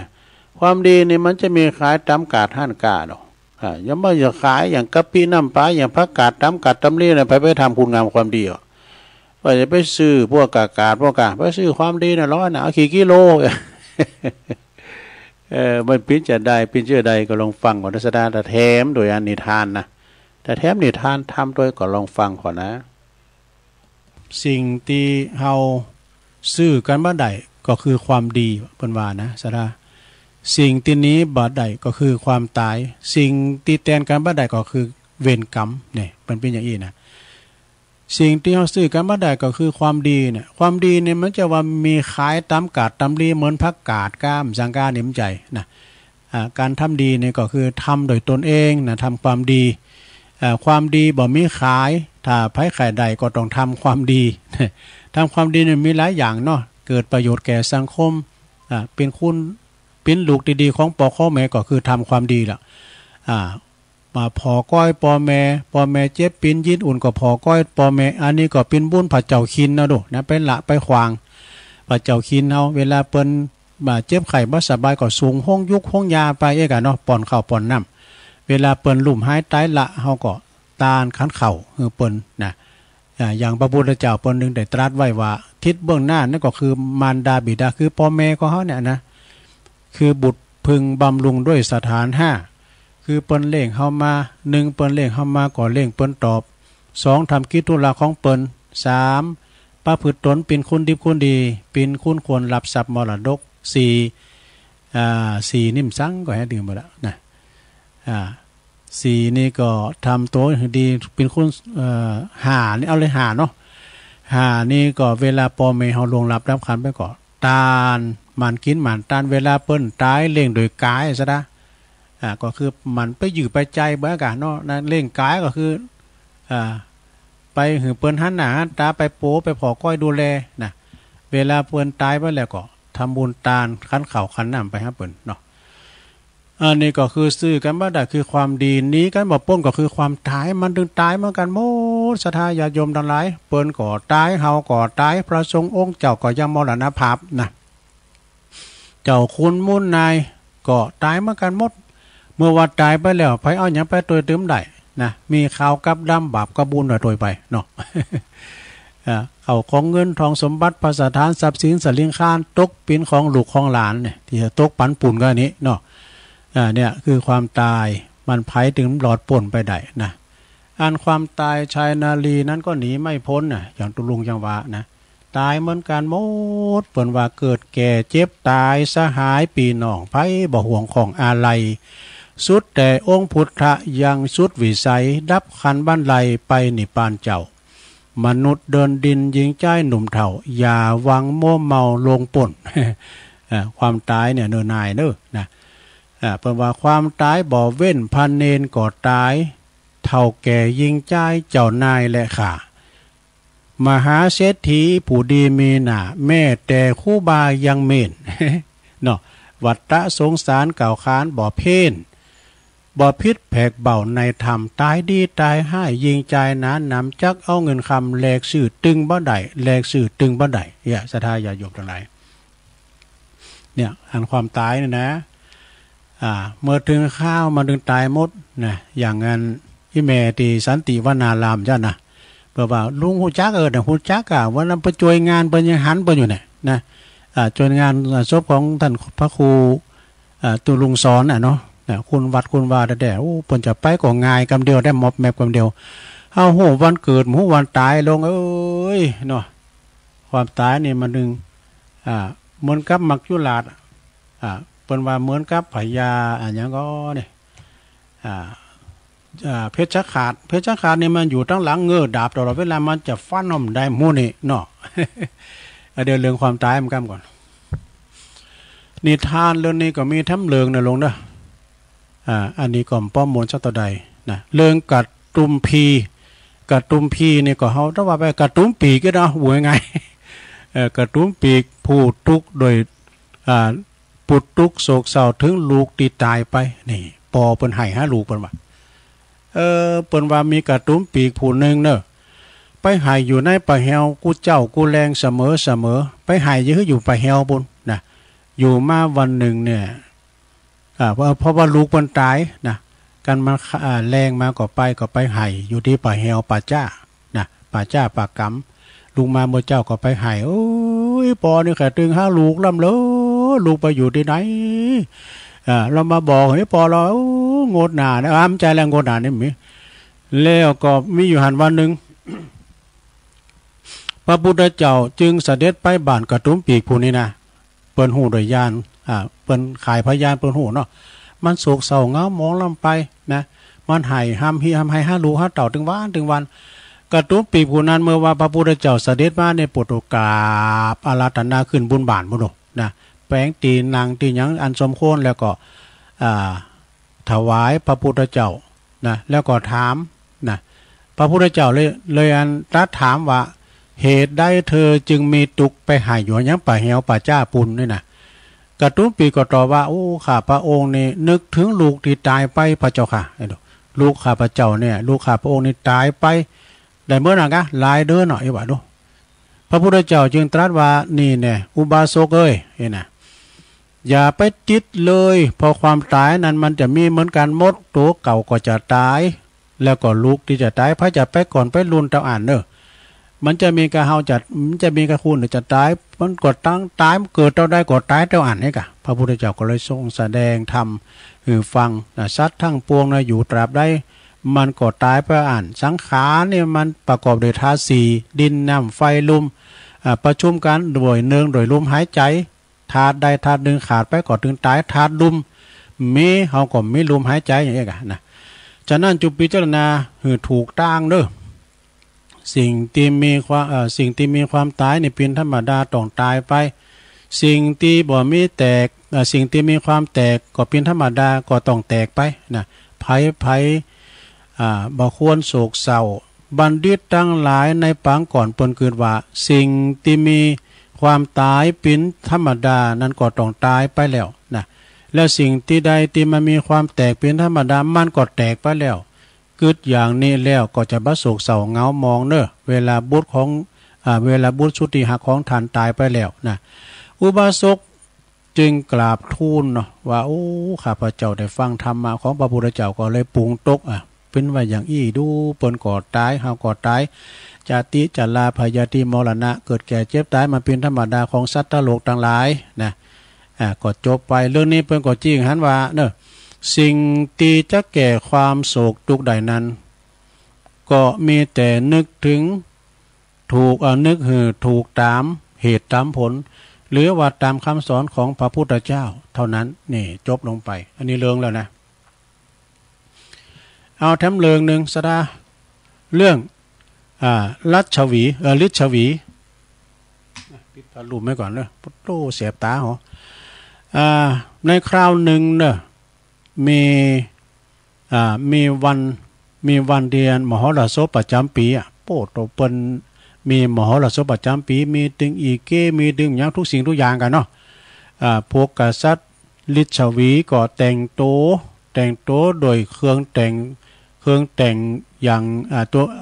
แต่งตัวต่างๆเนาะจำพองก็แต่งเหมือนอีเก้เหมือนกับเทวดากับอย่างก็อย่างไงเนาะใส่มงกุฎใส่ยังบุตรเหลื่อมมับมีบนะปากันออกจากเมืองไปตีสวนอุ่นยานบุนะปากันแต่งตัวไปเปิ้นเฉลิมฉลองกันนะประจำปีงานประจำปีส่งน้ำถาดมาใจไปอันนี้กับเปิ้นไปสวนอุ่นยานพระพุทธเจ้าก็จึงตรัสแก่ภิกษุทั้งหลายว่าพวกเจ้าทั้งหลายเคยหันว่าเทวดาจันทวดึงนะกันได้หันก็พอนี่เนอะกันเนาะจงดูพวกกษัตริย์อุทยานนี่เถิดนะแล้วก็ได้แก่การแย่งชิงกันนะคือต่างหลายเนี่ยไปแย่งชิงนครโสพินีว่ะคนหนึ่งคือโสพินีก่อนนี่เปิ้นมีโสพินีนะแล้วก็ปรากฏว่าการรู้กันปวดขาฟันบันเต้งกันว่าพองก่อตายพองก่อเจ็บว่ะนี่ปาการรู้ไม่ยิงนะตียังบาดตายก็ปาการหามเข้าไปป่าแหวไปหงยาว่ะไปในเมืองแล้วพระพุทธเจ้าก็เลยพระพุทธเจ้าเสวยแล้วก็หมายความบนชั้นเขาแล้วนะแล้วก็เสด็จจากเมืองมาแล้วก็พวกกับพวกพระภิกษุทั้งหลายเนาะแล้วก็เรื่องเรื่องงานพวกฤทธิ์ชวีก็เลยกราบทูลทรงสาบเนาะพระพุทธเจ้าก็เลยตรัสว่าความโศกหรือว่าความโกยอมเกิดขึ้นเพราะอาศัยความหักนี่พออาศัยความหักความยินดีทั้งนั้นเมื่อบ่ได้ความหักความยินดีนั้นก็มีทุกโศกดังนี้นี่แล้วก็เรื่องนี้เปิ้นก็เลยจี้หันว่าพวกปอดใจพวกผู้ชายหรือว่าสัตว์ตัวปู่นี่นะยอมฆ่ากันทำลายกันเพราะผู้หญิงมีจำนวนมากมายนะจึงบ่าควรตีไผ่จะถือผู้หญิงเป็นใหญ่จบลงไปซะได้เด้อเดี๋ยวมีทั้งเรื่องนึงหน่อยซะได้เด้อเรื่องนี้ก็ยาวพอหน่อยซะได้เนาะ เรื่องนี้ก็มาแปลกเหมือนกันเนอะคันทกุมารผู้ไม่ต้องการหญิงนี่คือคันทกุมารนี่เปิ้นเกิดมาแล้วปุ๊บนะเปิ้นจุดที่มาจากพรหมโลกว่ะนะมาเกิดในตระกูลใหญ่อยู่ในกรุงสาวัตถีนับแต่เกิดมานั้นยอมมาบ่ยอมไม่ยิงมาแตะต้องโตเลยถึงแม่จะเป็นมารดาก็ตามกันแม่มาแตะต้องหน่อยก็ให้เอาวะการมีแม่ยิงมาแตะต้องราชกุมารนี่ก็ให้นะเวลาว่าจะกินนุ่มเนี่ยจะกินนุ่มจากแม่เนี่ยก็อุ้มไปถึงเบาะนะวะนะอุ้มถึงเบาะบ่ให้สัมผัสต่อโตของเพิ่นเมื่อเติบใหญ่ขึ้นมาก็บ่ยอมแต่งงานเนอะบ่ยอมแต่งงานบ่มีความหักหยังกับไผเมื่อว่าพ่อแม่เนาะบิดามารดา ก็ขยันขยอนะอ่อนวอนขอเหือลูกน่ะแต่งงุ่มแต่งงานอีแม่เขาขัดได้ล้านเนี่ยกะเนาะพอเปิ้นก็สอบแล้วก็จึงว่าอย่างนี้เอาอย่างนี้ดีกว่าราชกุมารเนี่ยก็เลยคือเปิ้นหล่อรูปไม่ยิงด้วยทองคำปิ้นพันแท่งพุ่นเนอะแล้วก็คือสวยงามที่สุดคือสวยงามที่สุดเด้ออันนี้อันรูปหล่อพันรูปหล่อทองคำนั่นนะหล่อปิ้นไม่ยิงที่สวยงามที่สุด แล้วก็บอกคือป้องให้แม่ว่าถ้าไม่ยิงคุณได้งามเหมือนรูปที่หล่อนี่นะจะแต่งงานด้วยวะนะถ้ารูปไม่ยิงคุณได้ถ้าว่างามรูปหล่อเหมือนกับรูปงามอย่างนั้นหุ่นหล่อนี่นะที่หล่อมาโดยหุ่นนี่นะก็จะแต่งงานตัวนี้นะปิตามารดาก็มอบรูปหล่อทองคำนั่นนะคือกับโพกพรามเนอะโพกพรามก็เที่ยวหากุมารีหาไม่ยิงตีงามเหมือนกับรูปหล่อนี่นะรูปปั่นรูปหล่อนะโพกพรามก็รับเอารูปหล่อนั้นไปท่องเที่ยวไปจนกระทั่งไปถึงอันสกลนครพระใจอยู่ได้สุมาเนอะสาครนครพุทธไปยังมือสกลนคร สุมาเนอะไปมันกัวปลูไปสาครนครมันไก่กับสกลนคร ในแวนแควนรัฐนี่มัทรัฐนี่เนาะเดี๋ยวเปิดพัดลมมั้งครับเปิดมือก็แสบตาแล้วมั้งกันเปิดก็ห้อน ก็ตีเมืองนั้นเนาะก็มีกุมาริกากุมาริกามีแม่ยิงงามอย่างรูปหล่อทองคำนะมีหันคุณหนึ่งเนี่ยอายุ16 ปีว่ะนะมีแต่ไปป้าแต่ตีเมืองตีแคว้นมัทรัฐนะเอาปรากฏว่ามีแม่ยิงงามเหมือนรูปหล่อทองคำนั่นแต่เป็นว่าอายุ16 ปีก็แต่บิดามารดาเนี่ยโอ้ยบ่เหือเอาตีนจีดินเนอะอยู่ปราสาทสูง7 แจ้นก็ว่าดูอยู่ปราสาทสูง7 แจ้นเพิ่นได้มาแตะเท้าแตะดินเนาะนะเปิ้นหักเหมือนนั้นเนื้อแก้วแก่นตาเนี่ยมันได้ไปไหนอยู่กันในปราสาทสูง7 แจ้นเมื่อว่าพวกพราหมณ์มาถึงเมืองนั้นแล้วก็กล่าวว่าถ้าในเมืองนี้มีกุมาริกาสวยงามเหมือนรูปทองคำนี่นะเวลามีผู้มาตักรูปหล่อทองคำนี่ก็หมู่เจ้าบ้านเจ้าเมืองทั้งหลายก็จะกล่าวขึ้นว่าอย่ามาเหมือนลูกอีกคำแล้วอ้ำใจลูกอีกคำผมว่าอย่ามาเหมือนลูกกันสาวตระกูลโน้นนี่นะมาว่าตระกูลโน้นนี่นะมันอย่ามาเหมือนสาวลูกตระกูลโน้นนั่นเลยนะกล่าวกันอย่างนี้แล้วก่อนนำเอาพราหมณ์ทั้งหลายก็นำเอารูปหล่อทองคำนะไปตั้งไว้ที่ตาน้ำปฏิตาน้ำปรากฏว่าแล้วก็ปากันไปนางไปผอมไปนี่แปลว่าหยังหลงนะไปเป็นคำภาษาย่องนะไปแปลว่าพกพอนะซุ่มดูเนาะมีเย็นวันหนึ่งนะมีแรงวันหนึ่งนะปีเล่งของนางงามนะนางกุมารีนะปีเล่งของนางกุมารีนะหลังจากอา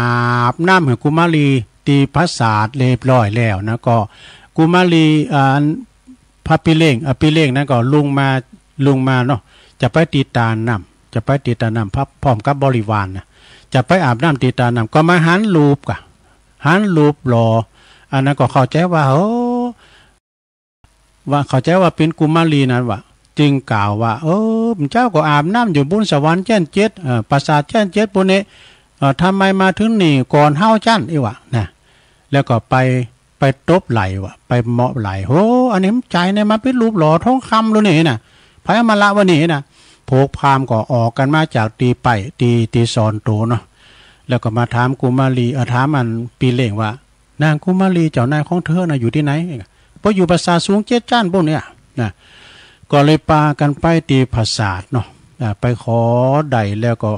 ไปขอกระปอกข้าแม่แล้วขึ้นตกลุงว่าใดแล้วก็มาแจงถึงปอถึงแม่มารดาบิดาของเจ้าคันตะกุมารกันเนาะบ่เดือนนี้ค่ะพระเจ้าขอนี่ไปในปะแล้วนางกุมารีนะปุระเหมือนอย่างรูปหล่อเบาเหมือนกันเลยแหละมารดาบิดาของคันตะกุมารก็จัดแจงเนาะนำเอาเขาของเงินคำสัมปติทั้งหลายนะเป็นของปันนาการหือปอหือแม่ของนางกุมารีนะ พากันเดินทางไปหับเอานางกุมารีมากะเดินทางมาแต่ว่าบ่ถึงจะกรรมเพราะใหญ่พอต่างมันทุลากันด้านอ่ะมันล่อนะสมัยล่อเนาะตกคุมตกหล่อมรณะโอ้มันอยากเนาะแล้วนางกุมารีนั้นก็ไปอยู่กับพระศาสแล้วได้เตียวได้จับอะไรมาถึงทุลากันด้านปิ้นว่าไปตายกลางต่างหวานนางกุมารีนี่ไปตายเสียกลางต่างที่บ่เคยลำบากอ่ะนะบ่เคยลำบากบ่เคยตุกบ่เคยอยากศรัทธาญาติโยมเอ้ยมันต้องหาประสบการณ์นะตุกมาก็คือมันตุกมาแต่น้อยอย่างตุลุงขนาดมันโหดตุกแล้วเนาะอย่างบางคนเนี่ยผมอายุพอ15-16มันจาง1เข่าก็มีนะสุมาเด้อนางบอกเคยลำบากก็เลยมาตกมาตายกลางหุ่นตั้งอ่ะนะหลังจากนั้นก็เคยแม่นางกุมารีเนี่ยเคยมีความสุขอย่างยิ่งมาตั้งแต่เกิด เมื่อมันนางล่องัวล่อเขียนมานางล่อนางรถมาก็มาถึงกลางตั้งก็ถูกกระทบกระเทือนมาตามหุ่นตั้งก็อดล้นทนบ่ไหวก็เลยขาดใจตายกลางตั้งเลยเมื่อขั้นทักกุมารหู้ข่าวว่าหญิงคนนั้นได้เสียแก่ชีวิตแล้วนะเพราะว่าหุ่นตั้งตุลาการด้านนางตายกลางตั้งก็มีความโศกทุกข์เศร้าใจเป็นยิ่งหนักเนอะเวลานั้นก็พระพุทธเจ้าเลยเสด็จไปบิณฑบาตบิดามารดาของคันธกุมารก็จึงทูลนิมนต์ขึ้นไปเสวยภัตตาหารบุญประสาทเนอะแล้วก็ทรงแสดงธรรมให้คันธกุมารที่เป็นโศกเศร้าเงามองให้ฟังเนาะเทศให้ฟังว่านี่นะกุมารนะความโศกเศร้าอย่างแรงกล้าได้เกิดขึ้นแก่เธอแล้วนะเพราะอาศัยความหักใคร่นะอันความทุกข์ยอมเกิดจากความหักใคร่เมื่อบ่มีความหักใคร่ก็บ่มีความทุกข์โศกนะเนี่ยเปิ้นถึงว่าที่ใดมีรักที่นั่นมีทุกข์เพลงเปิ้นห้องเนาะกุมารได้ฟังดังนั้นแล้วก็ทราบซึ่งในพระทัยเป็นยิ่งหนักเนาะก็เลยสำเร็จพระโสดาปัตติผลบ่นะเรื่องนี้ก็จบลงไปเรื่องนี้เปิ้นสอนให้ว่าความทุกข์โศกทั้งหลายยอมเกิดมาจากความหักใคร่ในสัตว์ในคนและสัตว์สิ่งของทั้งนั้นเนอะจบลงไปศรัทธาญาติโยมทั้งหลายนิทานกล่อมนิทานเจ้ากุมารเราสู่จูกันฟังเนาะ2-3เหลืองปิ้นนิทานกล่อมบ่ยาวสักเท่าใดแล้วก็สอบมาแถมเนาะศรัทธาต่อไปนำเสนอแถมบทนึงเนาะบทนี้ก็จะเป็นบทสุดท้ายก็เดี๋ยวก็จะประกาศข่าวสารงานบุญตักตั้งลายเปิดสายหน้าไม้การเป็นลำดับต่อไปนำเสนออยู่อย่างมีสตินี่สติคือความระลึกได้สัมปชัญญะคือความรู้ตัวทั่วพร้อมนี่หนังสือของอาจารย์ท่านพระมหาประสิทธิ์ธรรมาภินันโทนะจัดเน็ตเนี่ยนี่นะความไม่ประมาทเนี่ยความประมาทนี่แปลว่าเลินเล่อความประมาทแต่อันนี้ความไม่ประมาทเป็นธรรมสำคัญอย่างยิ่งนะเป็นธรรมสำคัญอย่างยิ่งลักษณะสำคัญของความไม่ประมาทคือความเป็นอยู่อย่างไม่ขาดสตินี่ สติก็แปลว่าความระลึกได้ความนึกคิดนะก็หมายความว่ามีความตื่นโตอยู่เสมอคอยระลึกนึกตลอดคอยนึกอยู่เปิดดึงพึงตรึงจิตใจเอาไว้ให้อยู่แล้วก็ดำเนินไปกับสิ่งที่ถูกต้องดีงามเด้อเป็นคุณสมบัติเป็นคุณประโยชน์นะเป็นคุณเป็นประโยชน์แล้วก็ไปยอมให้จิตใจทะเลถลายออกไปกับความชั่วและก็สิ่งที่เป็นโทษนะอันจะก่อให้เกิดความเสื่อมเสียหายใดนะบุคคลที่เปิ้นดำเนินชีวิตเป็นไปอย่างมีสตินาจิตใจก็ยอมอยู่กับสิ่งที่ถูกต้องดีงาม ถูกต้องดีงามแล้วก็เป็นคุณเป็นประโยชน์ที่จะพึงกระทำแล้วก็บ่เลือนไหล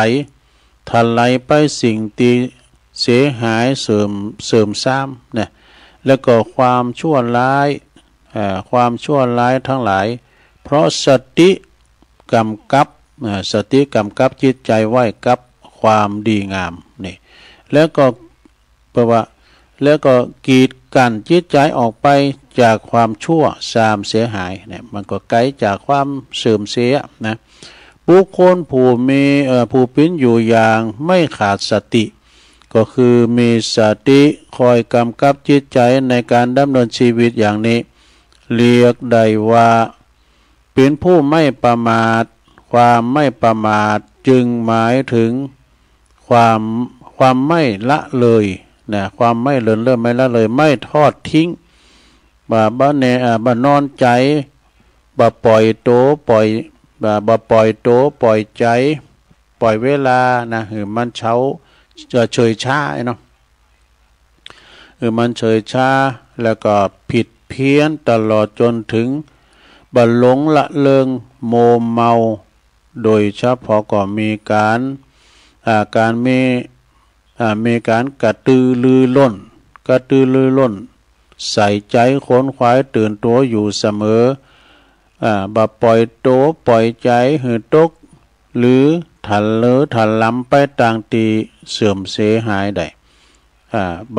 แล้วก็บ่ทิ้งโอกาสแห่งการสร้างสรรค์ความเจริญก้าวหน้า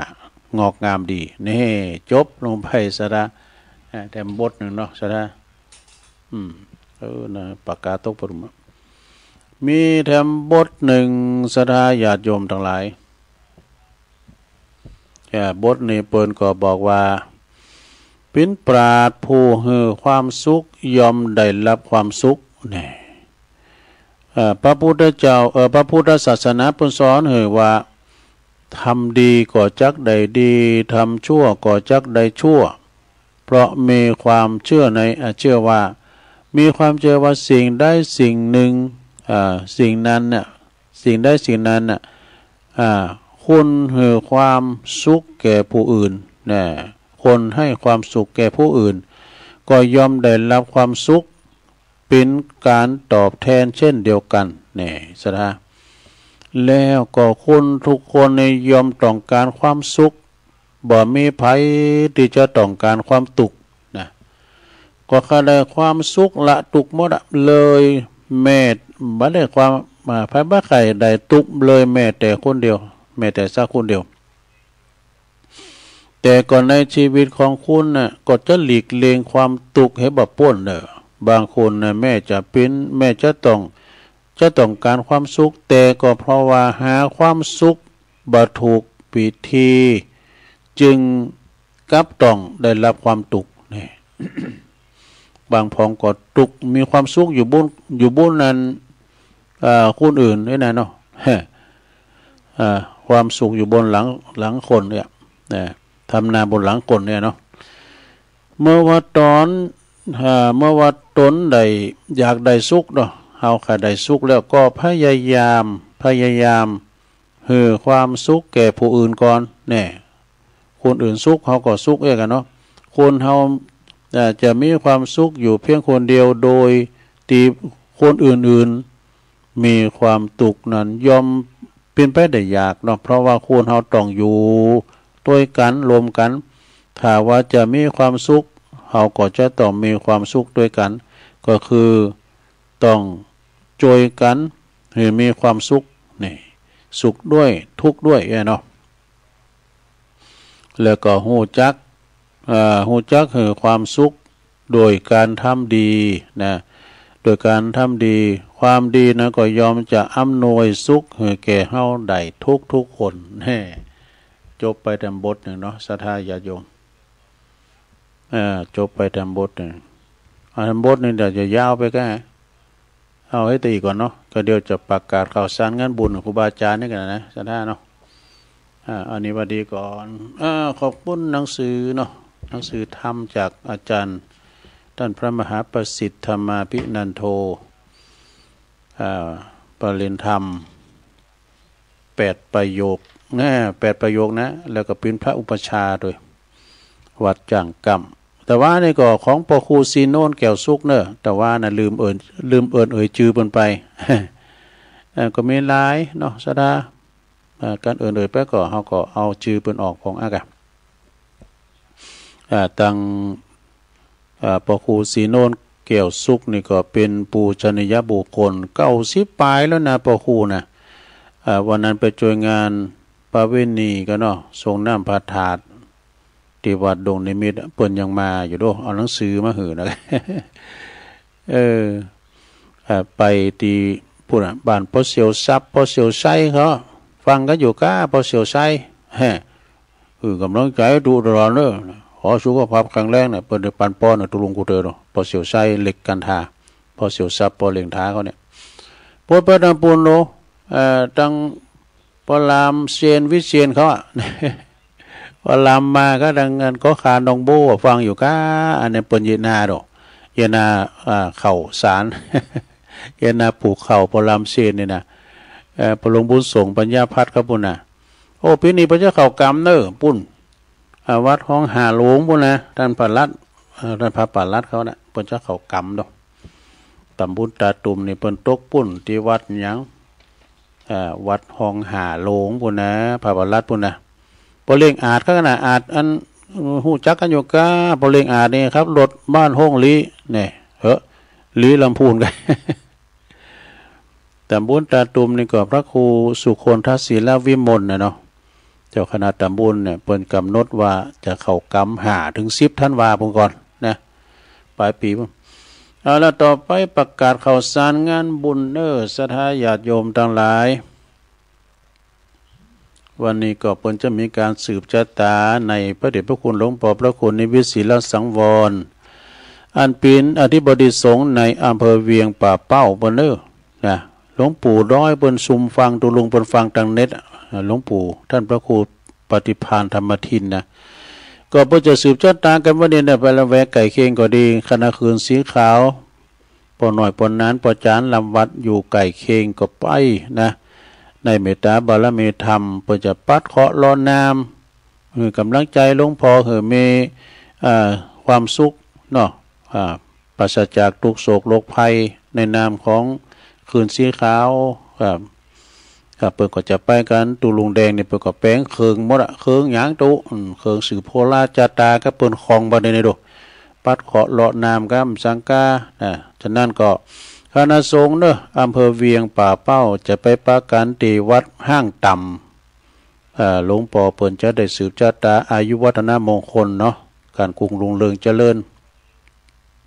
ในวันนี้เวลา9 โมงเนอะตีวัดห้างต่ำอำเภอเวียงป่าเป้าแล้วก็วันที่11วันพุธมีหลายตีเนอะ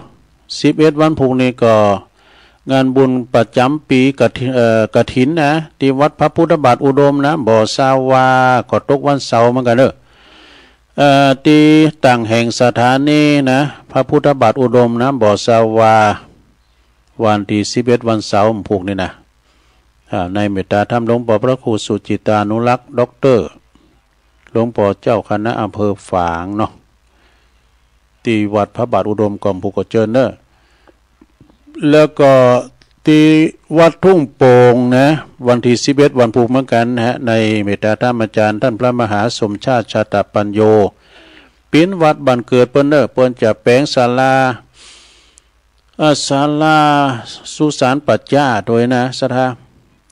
ก็ขอเชิญเนอะแฟนครับท่านมหานี่นะเวลาเปิ้นเปิดสายนะอีแม่คนนั้นอีพ่อคนนี้นะอีแม่โอนไปแล้วเนอะเฮ้ยล่าโอนไปแล้วไอ้นะโธ่นี่เปิ้นนักบุญเด็ดๆนะกินต้านนะเปิ้นหลูบหลามตามตัวท่านมหาก็วันนี้เนอะที่วัดทุ่งโป่งนะโอ้วัดเปิ้นงามแล้วก็สนามเปิ้นกว้างโรงเรียนปรากฏติดหั่นนะวัดทุ่งโป่งเนี่ยนะแล้วก็วันที่11ทำกรรมหนึ่งวันที่11นี่วัดดอนจันทร์ด้วยนะเนาะว่าวันพุธในดอนจันทร์ก็คือวัดบ้านเกิดของอาจารย์พระครูอภิวัฒนวิกรมนะซึ่งเพิ่นจะมีสงฆ์น้ำพระธาตุที่ก็ได้ยินท่านอาจารย์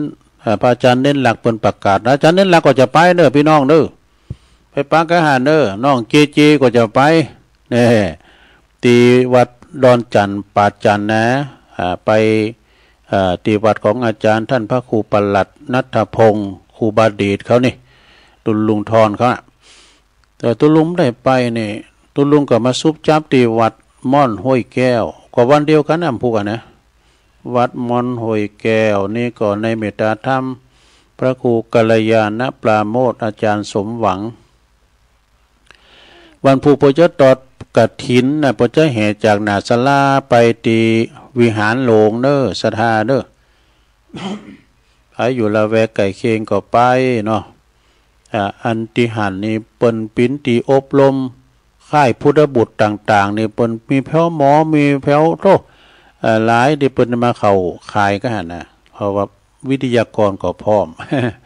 อาจารย์นี่เปิ้นมีความเผื่อแผ่มีน้ำใจกว้างละอ่อนที่เปิ้นมาเฮนศึกษาอยู่ที่โรงเรียนสองแคววิทยาคมนี่นะเป็นคุณบาทเนี่ยเพิ่นก็มาพักอยู่หั่นโดพักอยู่หั่นก่อนหลายคุณนะที่วัดกัลยาที่วัดม่อนห้วยแก้วนะวันพุธเนอศรัทธาเนอไปปะกันตุลุงก็ไปม่อนห้วยแก้วก็เดี๋ยวแยกกันกูเตอร์นี่จะครูก็ตึงท่านมหาสมชาติแต่วันนี้เปิ้นได้ไปที่วัดบันเกิดเปิ้นเนาะมันพูกได้แยกกันแล้ววันที่18ก็จะไม่ได้ลืมเนอะวัดปากทางเจริญนะวัดอาจารย์ท่านรองเจ้าคณะอำเภอดอยหล่อท่านพระครูอภิวัฒนวิกรม18นะโยมเนอะไผอยู่ที่ไหนตั้งใดก็ปากันมานะ18ตุลาเนี่ย18นี่เป็นวันเสาร์ก็ฮะเนาะ18นี่วันเสาร์เนาะสดาเนาะที่วัดปากทางเจริญเนอะ18แล้วก็วันที่19เนี่ยที่วัดพุทธศรีคีรีเนอะวัดอาจารย์ท่านพระอาจารย์วรรณชัยชยานันโทนะปากันไปเนอะปีนี้นี่ได้แยกกันถึงท่านมหาตกลุงกันแล้วท่านมหาจะขึ้นบุญดอยตุลุงก็อยู่บนดอยนะดอยน้อย ไปมันได้มันตรงกันนะวัดพระธาตุดอยน้อยตีตุลุงนี่ก็วันที่19เหมือนกันนะมีสืบชะตาตัวเนาะจากนั้นก็ไปเนอะพี่น้องศรัทธาโอ้คุณนักคุณหลายเนอะบุญดอยคุณแปะนะศรัทธาทางอาจารย์มหาปุจจะถ่ายถอดเสียงตัวน้องเจเจเอาเครื่องมาจวยเนอะนี่นะกับไออินกับไออินเอาเครื่องมาจวยเครื่องบนดังน้องเจเจนะวันที่25ก็ที่วัดป่าไผ่บ่อทองเนอะท่านพระอาจารย์สมเพชรปัญญาโนอันนี้เปิดจะมีตอดกฐินเนอะวันที่25ตุลานะแล้วก็ที่มอนปิ่นด้วยกันเนาะที่ตุปีเลินด้วยนะมอนปิ่นนะท่านอาจารย์มหาปุจจะไปนะแล้ววันที่1 พฤศจิกาก็ที่วัดพระธาตุดอยหล่อเนอะวัดพระธาตุดอยหล่อในเมตตาธรรมอาจารย์ท่านพระอธิการจิตอนาลโยนะเปิ้นก็จะมีตอนบ่ายเด้อหลวงพ่อเปิ้นจะมาตอนบ่ายตอนเจ้าไปวังจำปาอีกฮะเนาะแล้วก็วันที่1เนอะวัดพระธาตุดอยหล่อนี่ตอนบ่ายประมาณบ่าย2 โมงนะตุลุงก็ไปอยู่วันที่2 พฤศจิกานี่เหรอโอ้วันที่2ก็วัดหลวงพ่อมานิดกันเนอะถาวโลถาวละถาวรแท้ๆนะวัดใหม่มีโชคหอมบุญเนอะหลวงพ่อมานิดเปิ้นมี2 ตอน2 ทะเลินตอนเจ้ากรรมนึงตอนบ่ายกรรมตอนเจ้านี่ต่อต้านกฐินต้านตุนเงินเนอะพระสงฆ์โหวัดจำนวน19 รูปนะตานสังตานตุนเงินตอนเจ้าตอนประมาณ8-9 โมงเนี่ยนะสระไปแต่มันมีวันค้ำเนอะแล้วก็ตอนบ่ายนี้พระสงฆ์อีก5 รูปเปิ้นจะมีการตอดกฐินเนอะสมทบทุนในการสร้างวัดสร้างว่านะหลวงพ่อมานิดถาวโลเพื่อก็ฟังรายการตลอดเนาะศรัทธาญาติโยมนะแล้วก็ศรัทธาญาติโยมวันที่อันนี้เหรออันวันที่25ทั้งตีนี่ก็วัดฝายหินเนอะวัดฝายหินตีต่างแห่งสถานีก็งานบุญกฐินเหมือนกันนะวันที่25ก็มีหลายตีเหมือนกันเนอะสระเนาะวันที่25ก็ที่ทอดกฐินวัดฝายหินตุปีหนุ่มครับพวกนะตุปีตะวันเขานะในเมตตาธรรมหลวงพ่ออาจารย์ท่านพระอาจารย์พระครูสมุวิชวัฒน์วรกิจโจนะ แล้วก็วันที่18มีเต็มตีเด้อ18นี่ตุลานี่เปิ้นจะต้านผ้าป่าเด้อสามัคคีสมทบทุนในการปูตัวนอนหน้าศาลาเด้อวันเสาร์ที่วันที่18นะ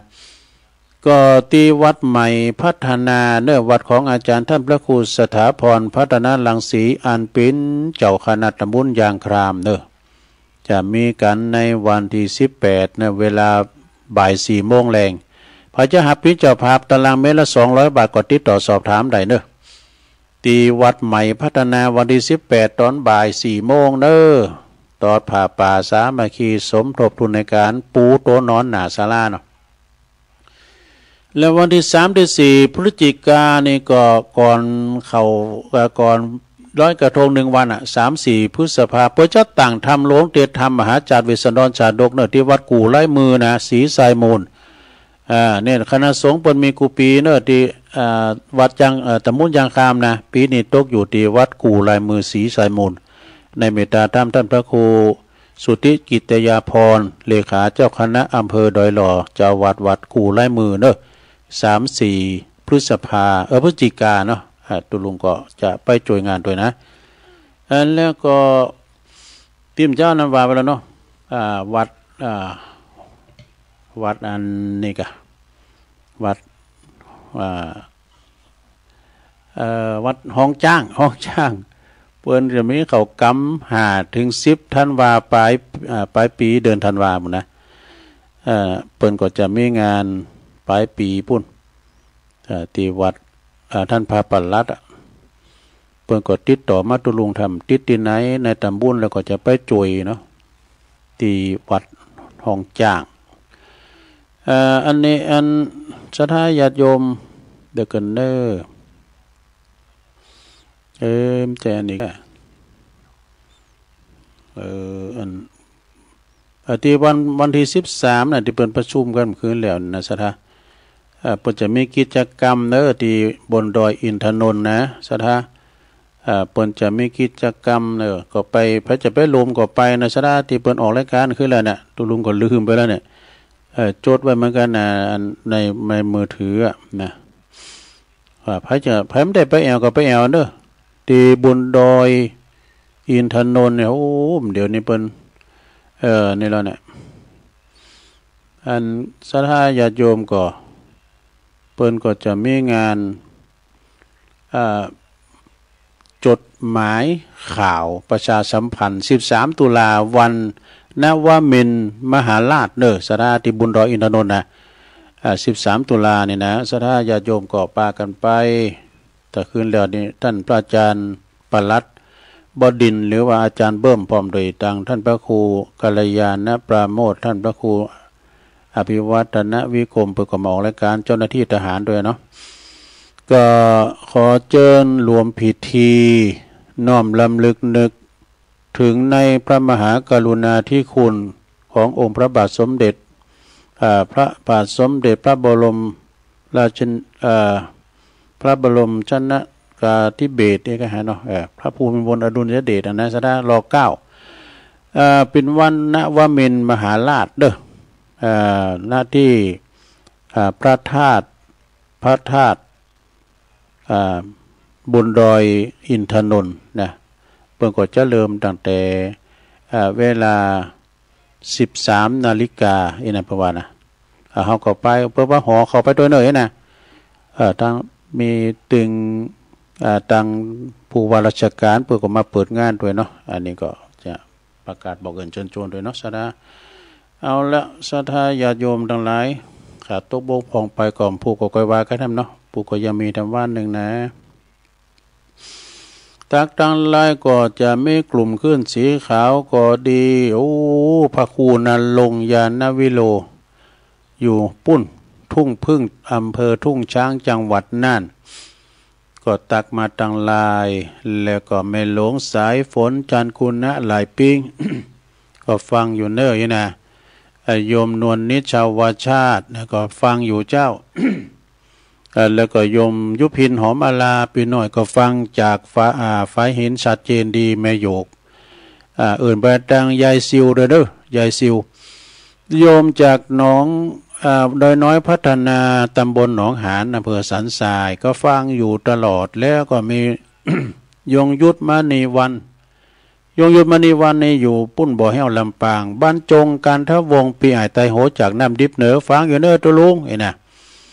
บุญส่งจากลำปางไหวสาแม่ครูธัญญาทองอิ่มจากกศนตัวปรริญญาธรรมเอกวัดลาดโอ้ท่านมหาประสิทธิ์ธรรมาภินันโทไหวสานะครับเด้อพระอาจารย์สมเพชรปัญญาโนโอ้ไหวสาตุปีนะครับเด้อวัดป่าไผ่บ่อทองนะฮะดอยสะเก็ดแม่สมพัฒน์เนอแล้วก็อุ้ยสาวคุ้มตะวันนะฮะอันนี้เปิ้นอยู่ล่วงเหนือดอยสะเก็ด จอมยุทธสองแผ่นดินนะอันนี้อยู่ละปูนนะแล้วก็มีโยมกนกพิชัยนานะร้านนานาพันธ์หอยงูในฟังอยู่เมืองฟางบุญนะแล้วก็ชมลมสกาย68แล้วก็แม่สิริทิบุญเลิศจบสถาอ้าวตอนนี้ก็จะเปิดสายแล้วกันเนาะสถาจะเปิดสายแล้วนะใครจะโทรเข้ามาก็โทรมาได้ตักตายแจ้งผลการหับฟังก็ดี0899556506นะอยู่ตั้งใดฟังกันอยู่ก็เดี๋ยวจบตุลุงก็ฟังท่านพระครูชลทานพิทักษ์ต่อเลยเนอะตุลุงแดงเนาะเปิ้นก็รออยู่หั่นละเกี่ยวหมาก็หั่นจ้าเลยแต่มาออกรายการให้สถาได้ฟังเด้อเจริญปอนเจ้าไหวสาเจ้ายายน้อยกัดนัดปีนจากเข้าหำมาเป็นกติธรรมกำยองนะเจ้ามันเส้นกลมๆดีนะเจ้าเนาะอันความดีนั่นมันบ่มีขายถ้าไผใส่ใดก็หือทำเอาเปรียบเสมอเหมือนดังเฮากินข้าวอิ่มเจต้องเฮาเขาอิ่มบ่ได้แปลว่าอันความดีไม่มีขายในท้องตลาดถ้าอยากได้ความดีก็ต้องทำเอาเองเปรียบเสมอเหมือนดังทานข้าวใครทานก็คนนั้นอิ่มทานแทนกันไม่ได้ความดีก็เหมือนกันทำแทนกันไม่ได้อยากได้ก็ทำเอาเองเจ้าไหวสาเจ้าเจริญปอนโอ้หลุดไปเข้ามาใหม่เดินเนอเข้ามาใหม่เจริญปอนนมัสการโอ้ปอเสียวใช้เหล็กกันทานำดิบน้อยมาแล้วดงนิมิต ฟังก็อยู่เนาะโดนพาดพิงแล้วได้ ขอประท้วง รักษานะการรักษาสุขภาพเด้อขอบคุณหลายๆขอบคุณหลายๆฟังตลอดครับพอเสียวไส้เหล็กกันทาเด้อพอเสียวซับพอเลี้ยงฐานเนี่ยถ้ารับลูกหลากเจริญปอนไม่สาธุโอ้พ่อบุญตันป่าไล่เจดีย์ซ้ำหยอดเนาะฟังเจ้าแล้วกะฟังกับเจ้าแล้วดีกะฟังในห้องนอนนี่ลึกยินดีเด้อพ่อใจนะท่านเด้อสาธุไปตังปลงสมบัติเขาปโลไววางว่าดุงหลงกับฟังเอาดุงไต่กันเนาะปออดุลปฏิคามก็ต้องไฟด้วยแดนเจริญปอนไฟสาครับตุลุงโอ้พี่น้องบ้านไก่ปุตตเมืองนานมาแล้วเนอะของแต่ต้นแต่แรกแล้วครับน้องเนี่ยประสูติว่าทางนี้กูแล้วครับยังชัดเจนเนอะแต่ตุลุงครับชัดเจนเลยเนาะครับ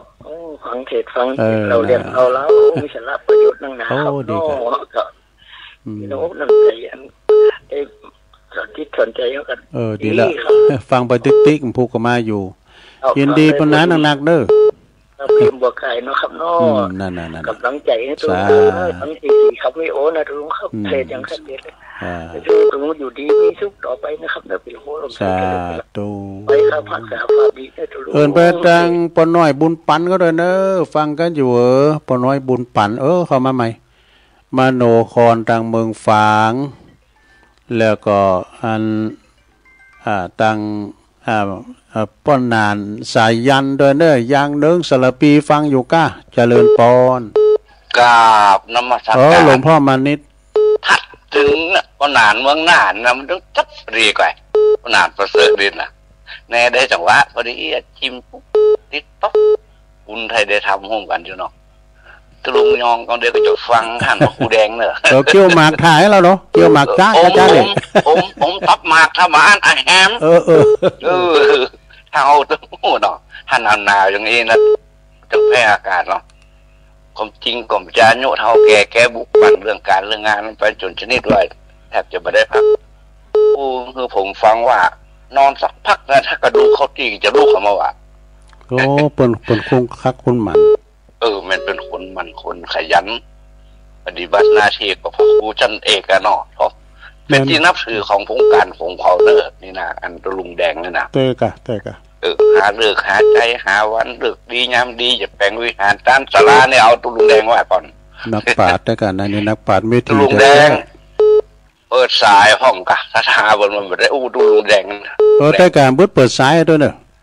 ผมก็จะสวดไปฟังตลุงแดงไว้นี่เดี๋ยวนี้ฟังตลุงยองละขอบคุณตานักนะลุงเนอร์ไปนะครับนี่หลวงพ่อมานิถาวาโลตุลุงจะห้องหลินเป็นว่าพ่อเลี้ยงตังผู้ไหนดอสเก็ตป่าไม่แดงพ่อเลี้ยงเจริญปอนเจ้าว่าเจ้าตุลุงไม่อุ้ยฟังอยู่นะเจ้าเสมิงเนาะเจ้าพอจะเวิร์ดติดตามมาแล้วเจ้าชัดเจนดีนะแม่เนาะเจ้าชัดเจนเจ้ายินดีเนอะเจ้าตั้งเมืองฝางก็ไม่ได้มาเตอตั้งลำปางแม่ตั้งแม่แจ่มองค์ขลงในเมืองก็โทรมากำลังนี้เจริญปอนไว้สาเจ้าฟองคำที่เกี่ยวห้วยบะดองฟังเจ้าโดยสังเกตเนาะยินดีเนอะสาธุเจ้า0899555656เจริญปอนมาแล้วเมืองฝางเจ้าเมืองฝางมาแล้วนะตัวแทนเมืองฝางเจ้าฟังพระบาทอุณจบไปแล้วลดไปแล้วเนอะแม่ปานีอย่างกันนะได้จบไปแล้วก็เลยเวลาตุลุงก็จบพอดีผู้ฟังให้ใหม่เนอะสถานเนอะตุลุงก็น่าจะได้นำรายการจากลาสถาไปก่อนเนอะมัน57แล้วนี่ต้องออกก่อนเวลาเนี่ยนะก็เดียวอาจารย์พระครูก็จะได้ออนไลน์ปฏิวัติป่าวัดอันแม่ห้องใครกันต่อไปวันผูกพังกันใหม่เนอะโชคดีมีใจเหมือนกันจุโคนจุตันจัตตาโลธรรมาวัฏันติอายุวั